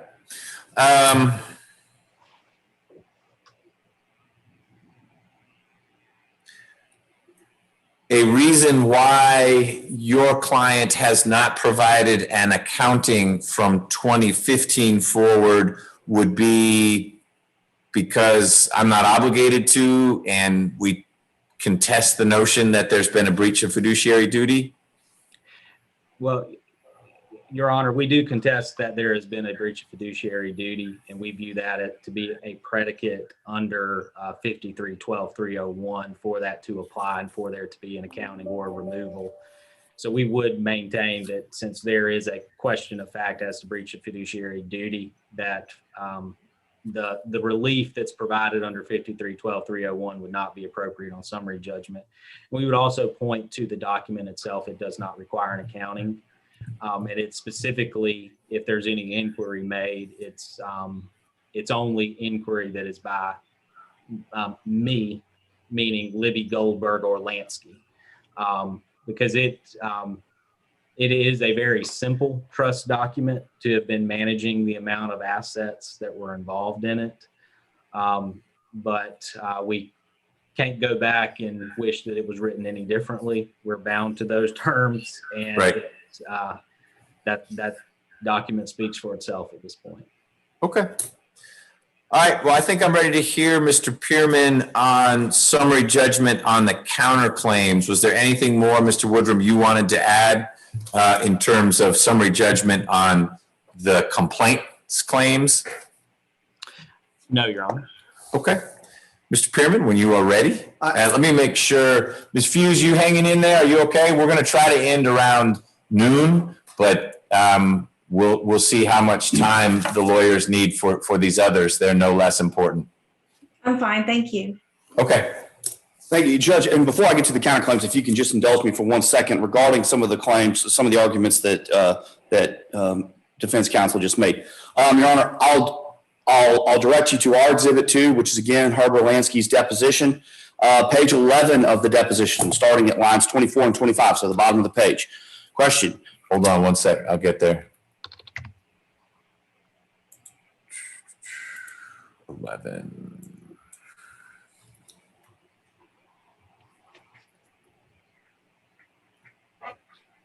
(24 and 25). Okay. So question, you said she had lapses mentally. Was she diagnosed, and then we're going over to the next page, with dementia or Alzheimer's? The answer, not at that time.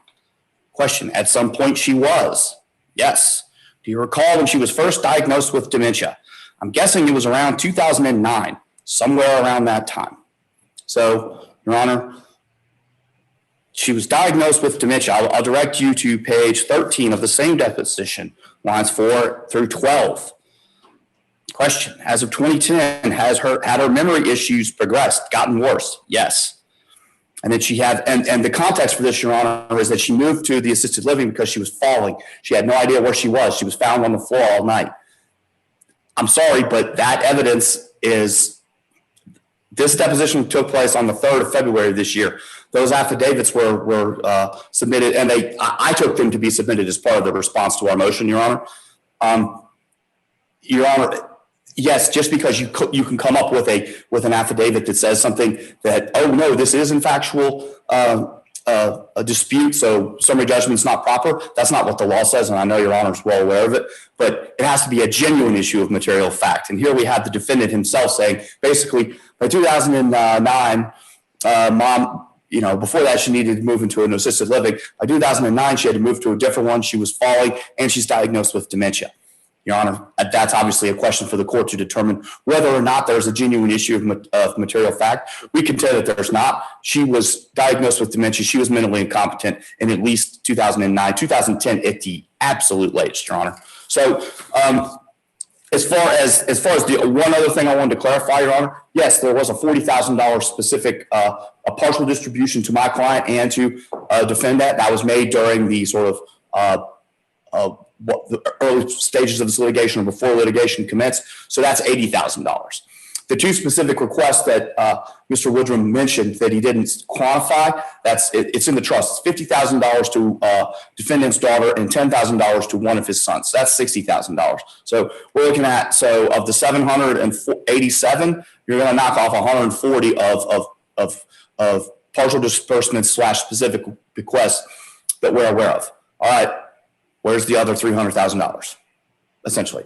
So, Your Honor, now as far as the counterclaims are concerned, we should get summary judgment on those, and I'm not going to go back into the standing issues that we brought regarding those, Your Honor. First off, we are entitled to a summary judgment on the declaratory judgment on the rights of the parties to the trust. It was interesting because towards the end of his presentation, Your Honor, Mr. Woodrum did say, well, this is a simple trust. It's a real simple trust. Excuse me. And I agree. It is a real simple trust, Your Honor. It's an incredibly simple trust. It basically says, when I die, give $50,000 to my granddaughter, give $10,000 to my grandson, and you boys split up the rest. She died in 2015. Why does defendant need a declaratory judgment on the rights and responsibilities of the parties under the trust? To me, it seems, well, the rights and responsibilities are 50% goes to Melvin, 50% goes to her. I understand that there are other things going, there are alleged other liabilities, all those sorts of things. That's not the purpose of a declaratory judgment. They don't need to have a declaratory judgment, Your Honor, because the terms of the trust are clear. Furthermore, if Mr. Orlansky had been doing his job as trustee, he would know exactly what the liabilities and expenses of the trust were. He would also know the assets down to the penny and could provide that with relative ease. He hasn't done so, Your Honor. So his own sloppy record keeping or intransigence or inability to perform the duties as trustee doesn't mean that he should get a declaratory judgment. In fact, it means the opposite, Your Honor. We're entitled to summary judgment on their first counterclaim. They withdrew counterclaim 2, which was the libel. I've been messing that up all week.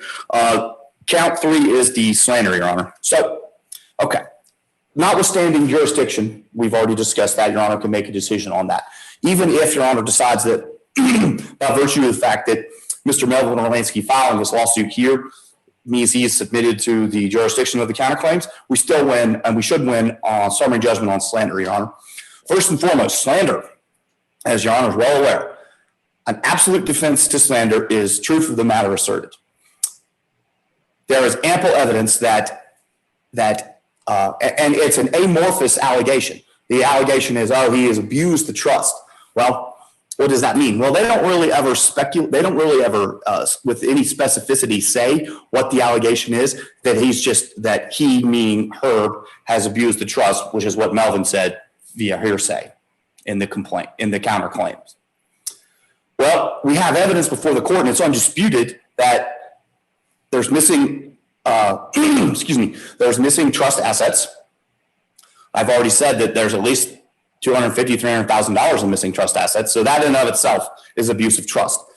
There are absolutely viable and materially supported allegations and claims that Herb Orlansky abused his position as agent, and as a trustee, he should be investigating that to determine if the trust has claims against the person who improperly misappropriated Libby Orlansky's funds prior to her death. Problem is, that's a conflict of interest that he has right now. So conflict of interest, serving as a trustee when you have a direct conflict of interest with the trust and violating your fiduciary duties, that's an abuse of trust, Your Honor.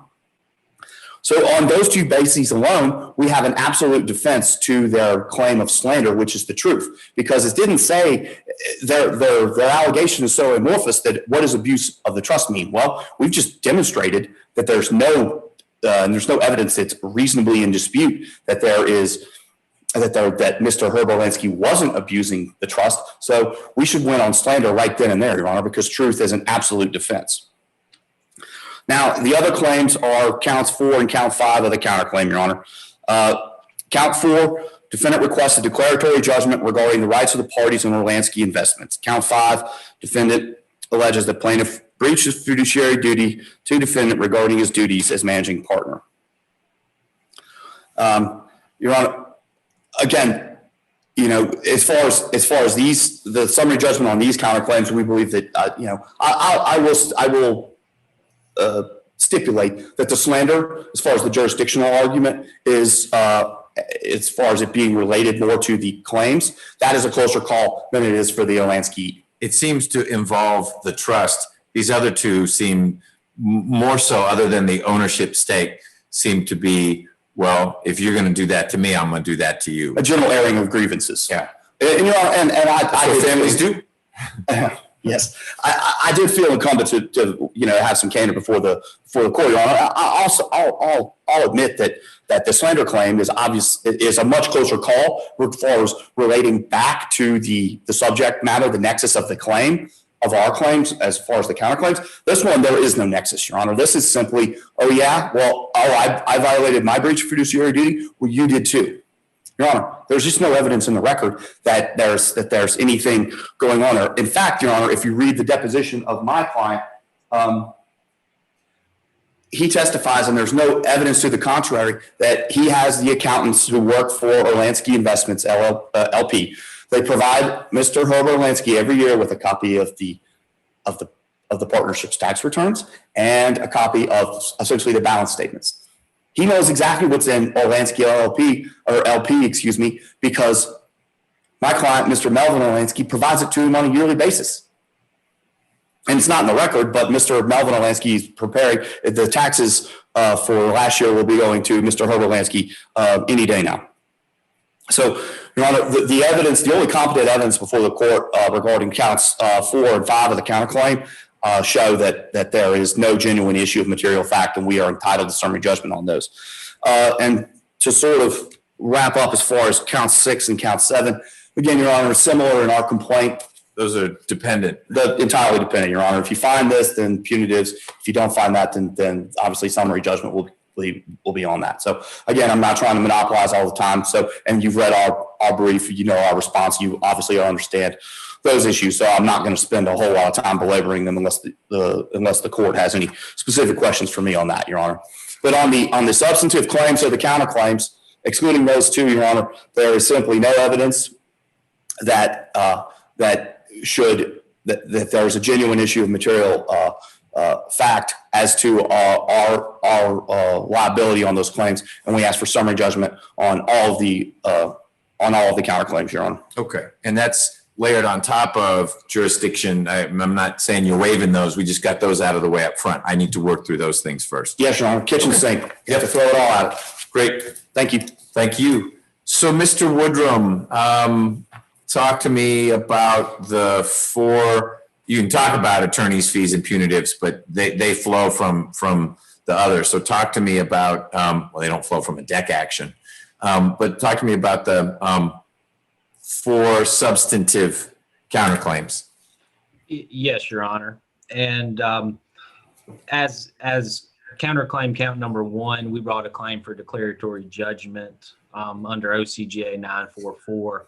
Because ultimately, Mr. Herbert Orlansky wants to see this matter resolved finally so he can be discharged as trustee and this all be concluded. I know you mentioned you don't handle divorce cases, but you might as well consider this a divorce case. I do handle business divorces, unfortunately, which is why I know I never want to be in the family division, because folks sometimes will dissipate the business's assets or the estate just to make their point to the person they are divorcing.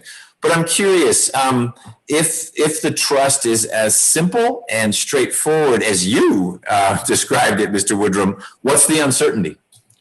Well, and Your Honor, let me be clear. The trust document is simple and straightforward.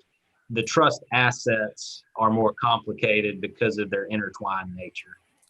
And that's where this confusion has arisen, and it's been added to because of the allegations that Mr. Melvin Orlansky makes on the front end of his lawsuit with regard to breach of fiduciary duty and making claims prior to the time Mr. Herbert Orlansky became trustee.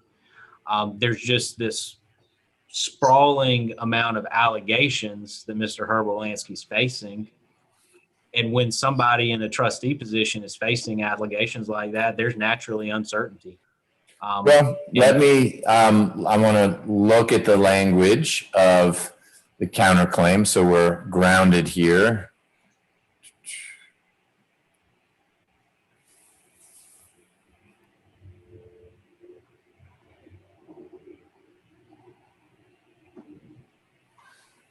So what you're asking for, what your client, Herb Orlansky, is asking for is an order declaring the rights and appropriate distributions of the family trust.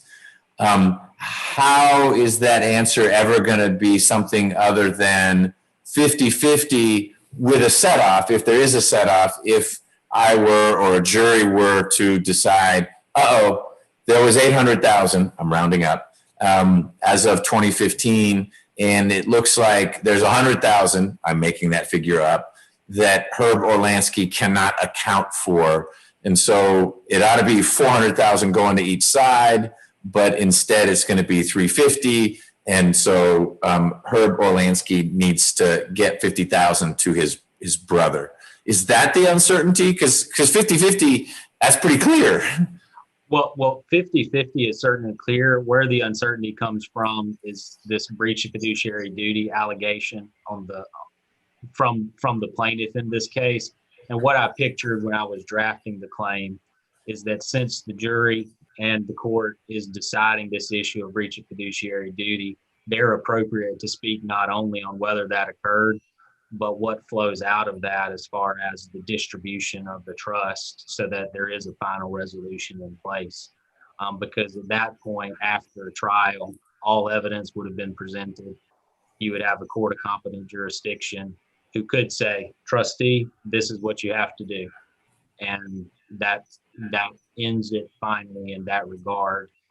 And so just to put a finer point on it, it is along the lines of what I'm saying. It's that it could be, after hearing all the evidence, in particular, given the allegations not brought by your client, but by plaintiff, that a 50-50 split would be inequitable, that Melvin Orlansky ought to get more than 50% of what's left because a fact finder could conclude that Herb Orlansky already helped himself to some of the pie. I'm not asking you to admit that that's correct, but I'm just trying to understand what's uncertain. And the only thing I can come up with would be that really what's uncertain is when everything is divided in the end, is it fair to give Melvin Orlansky only 50% of what's left, or ought there be some topping up for him because someone finds factually that Herb Orlansky already took a little bit of, or a lot of, what was meant to be divided 50-50? Well, Your Honor, that's correct, but I would say we're not admitting that Melvin Orlansky deserves any more than the 50%. No. I'm not saying you do, but the uncertainty created by Melvin Orlansky's allegations would be, well, wait a minute, as trustee, should I really, if we're going to liquidate this, split it up half and half, or should it be something different because Melvin Orlansky is suggesting that there's been some funny business? Correct, Your Honor, and I would analogize this to an interpleader action. Let's say the trustee in this instance had been Merrill Lynch, Bank of America, someone else. I know they would have interpled the funds and just said, y'all fight it out. What we're attempting to do here is give the court a count to go on to go ahead and give a definitive answer that Mr. Herb Orlansky can look to in acting as trustee. Okay. All right. So that's the uncertainty. How about the slander piece and the defense of truth, or maybe opinion? Well, and Your Honor, what we are looking at is Mr. Melvin Orlansky. He was asked at his deposition, what was he telling family members had occurred? And he said, I asked him directly, did you say that he had abused the credit card to them? Yes. Did you use the specific word abuse? I guess. I can't remember. And the line of questioning makes it clear that he told family members that Mr. Herb Orlansky had abused his mother financially. And that is a very serious allegation. And if it is not true, if it is something a jury determines is not true, that is slander.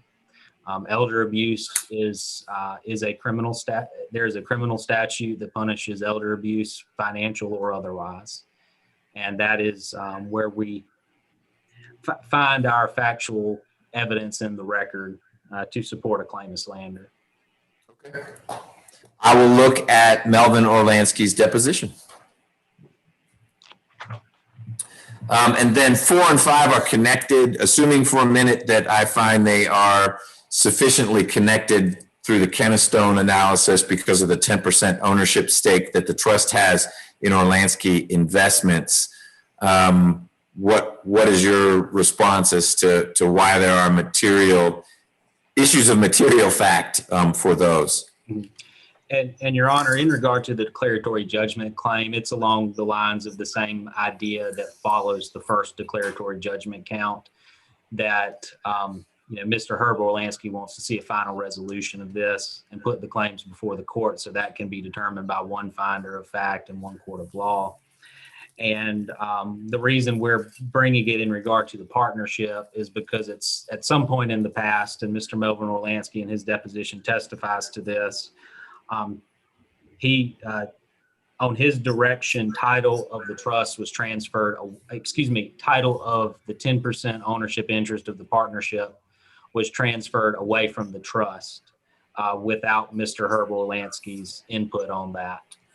And that is something that needs to be corrected. And also there needs to be a resolution as far as what happens to that interest. And so that anything that's uncertain regarding the trust stake in the partnership can be resolved finally so that the trust can be distributed. And a lot of the uncertainty regarding the partnership revolves around what we feel is breaches of fiduciary duty by Mr. Melvin Orlansky.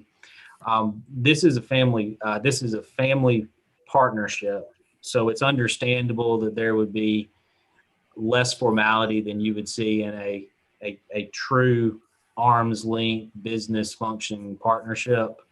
But this goes far beyond there being just a simple lack of formality. Mr. Melvin Orlansky admits that the property that is of the largest value in the partnership, he has essentially used for his own personal storage for over the past 2 decades. And that is something that he has not paid any rent for. If he had been paying rent for that, it would have gone to the partners and to the trust as a partner. And that is an issue, along with just in general, not in general, but in specific, a mismanagement of trust assets along those lines. Let me rewind you a little bit.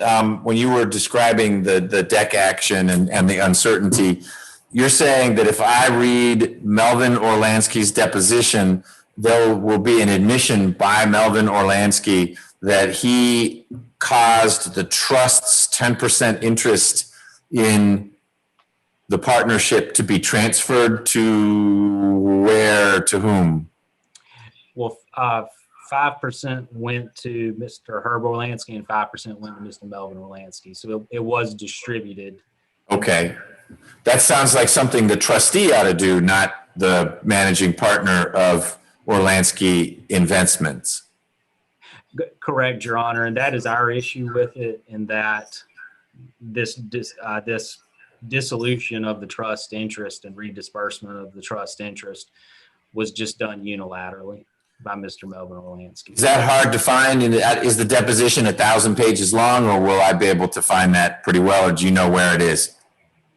Your Honor, if I could have the court's indulgence for just one moment.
Your Honor, it would be in a line of questioning starting on page 68 and continuing through page 72.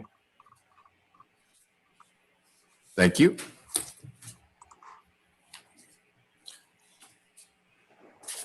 All right. Anything else you want to add? Your Honor, I would just note in general, there was some discussion of dementia earlier. And again, I would note that at the summary judgment phase, there's this is not about weight of evidence, and somebody having dementia symptoms is not conclusive of them being incompetent and not conclusive of them being able to continue to undergo normal life activities.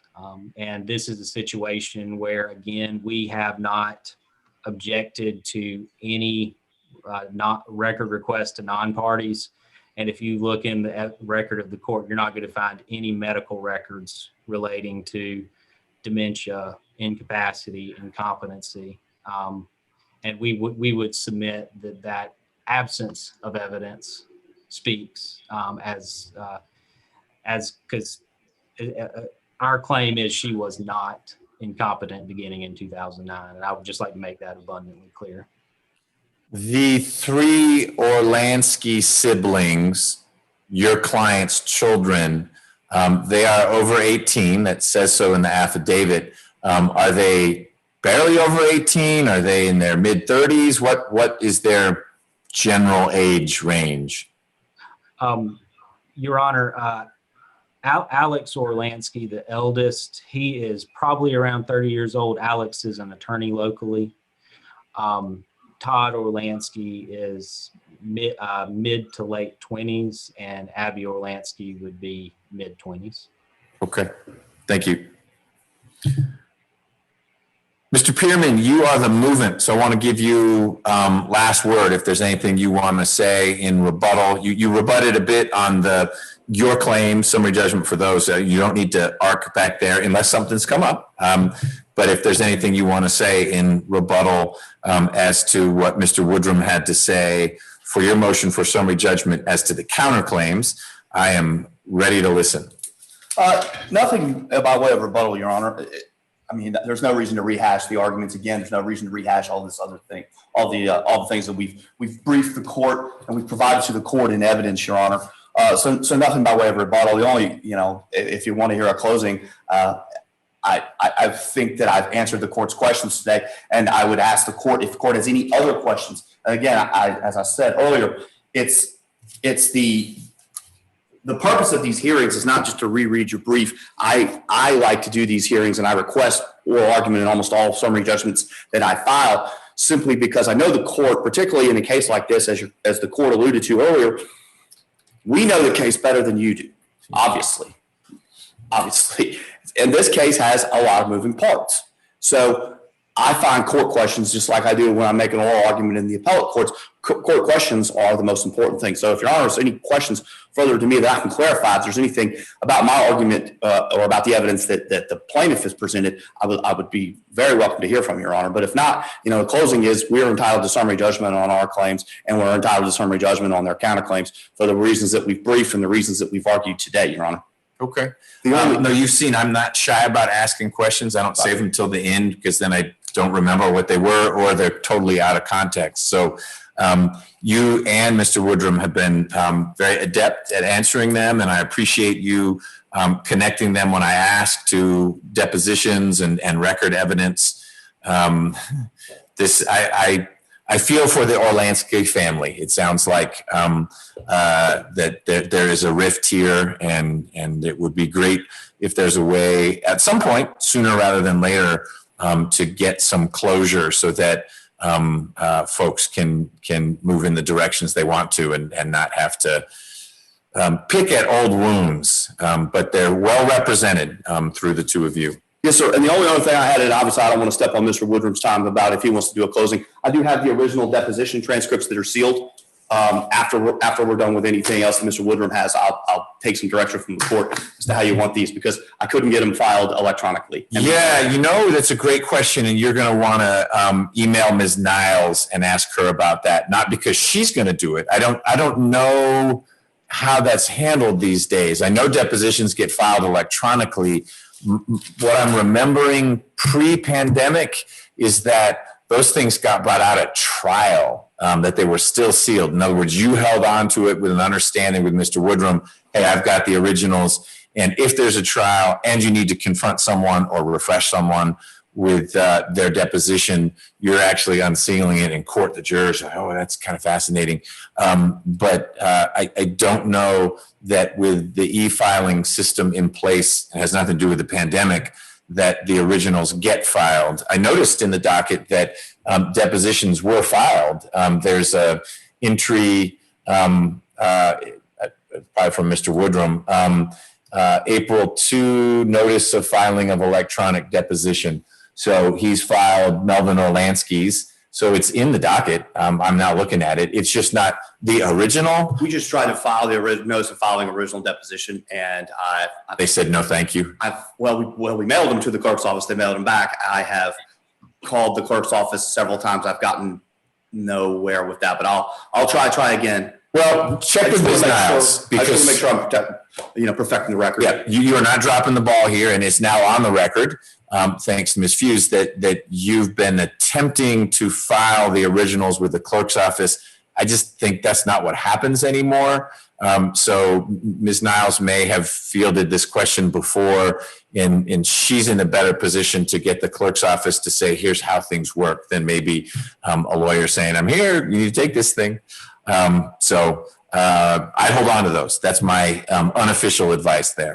I just brought them today out of an abundance of caution because I have filed them in open court in proceedings like this prior to, but well, and that would be, we'll get it figured out. Right. Fail safe number 2. I've had that happen as well, but that requires a court reporter to be here in court to say, thanks, I'll take those exhibits. Ms. Hughes is not here. So that could be fallback number 2 is you mail them to her and she makes them part of the record. But so I'll make clear on the record that if that's what we learn from the clerk's office, then you've tendered them. Mr. Woodrum, you have no objection if ultimately what we decide to do is to make the depositions, the originals, part of this record? No objection, Your Honor. Okay. I don't think we'll need to do that, but if that's the final and best answer, you've preserved that. Mr. Woodrum, anything else procedurally from you? No, Your Honor. All right. The two of you will settle up with Ms. Fuse. I don't need to get in the middle of that. Yes, Your Honor. Yes, Your Honor. Great. Okay. Well, that is all I've got. I will take this under advisement. If I have questions, because as I've said repeatedly, I am not a trusts and estates expert, Ms. Niles will get those questions to both of you. You won't need to write briefs. You can say, here are 3 cases, or here's a paragraph in an email. Sometimes, if it's real clear to me how a case shakes out, one of you might be deputized to write the proposed order. I'll ultimately edit it and make it my own. I don't think that's going to happen in this case, but if it does, Ms. Niles will let both of you know who gets handed the pen to take things from here. All right, Mr. Pearman, anything else on behalf of Melvin Orlansky? Nothing else, Your Honor. Thank you. Thank you. Mr. Woodrum, anything else on behalf of Herb Orlansky? No, Your Honor. Thanks, everyone, for your time. I'm going to end the call.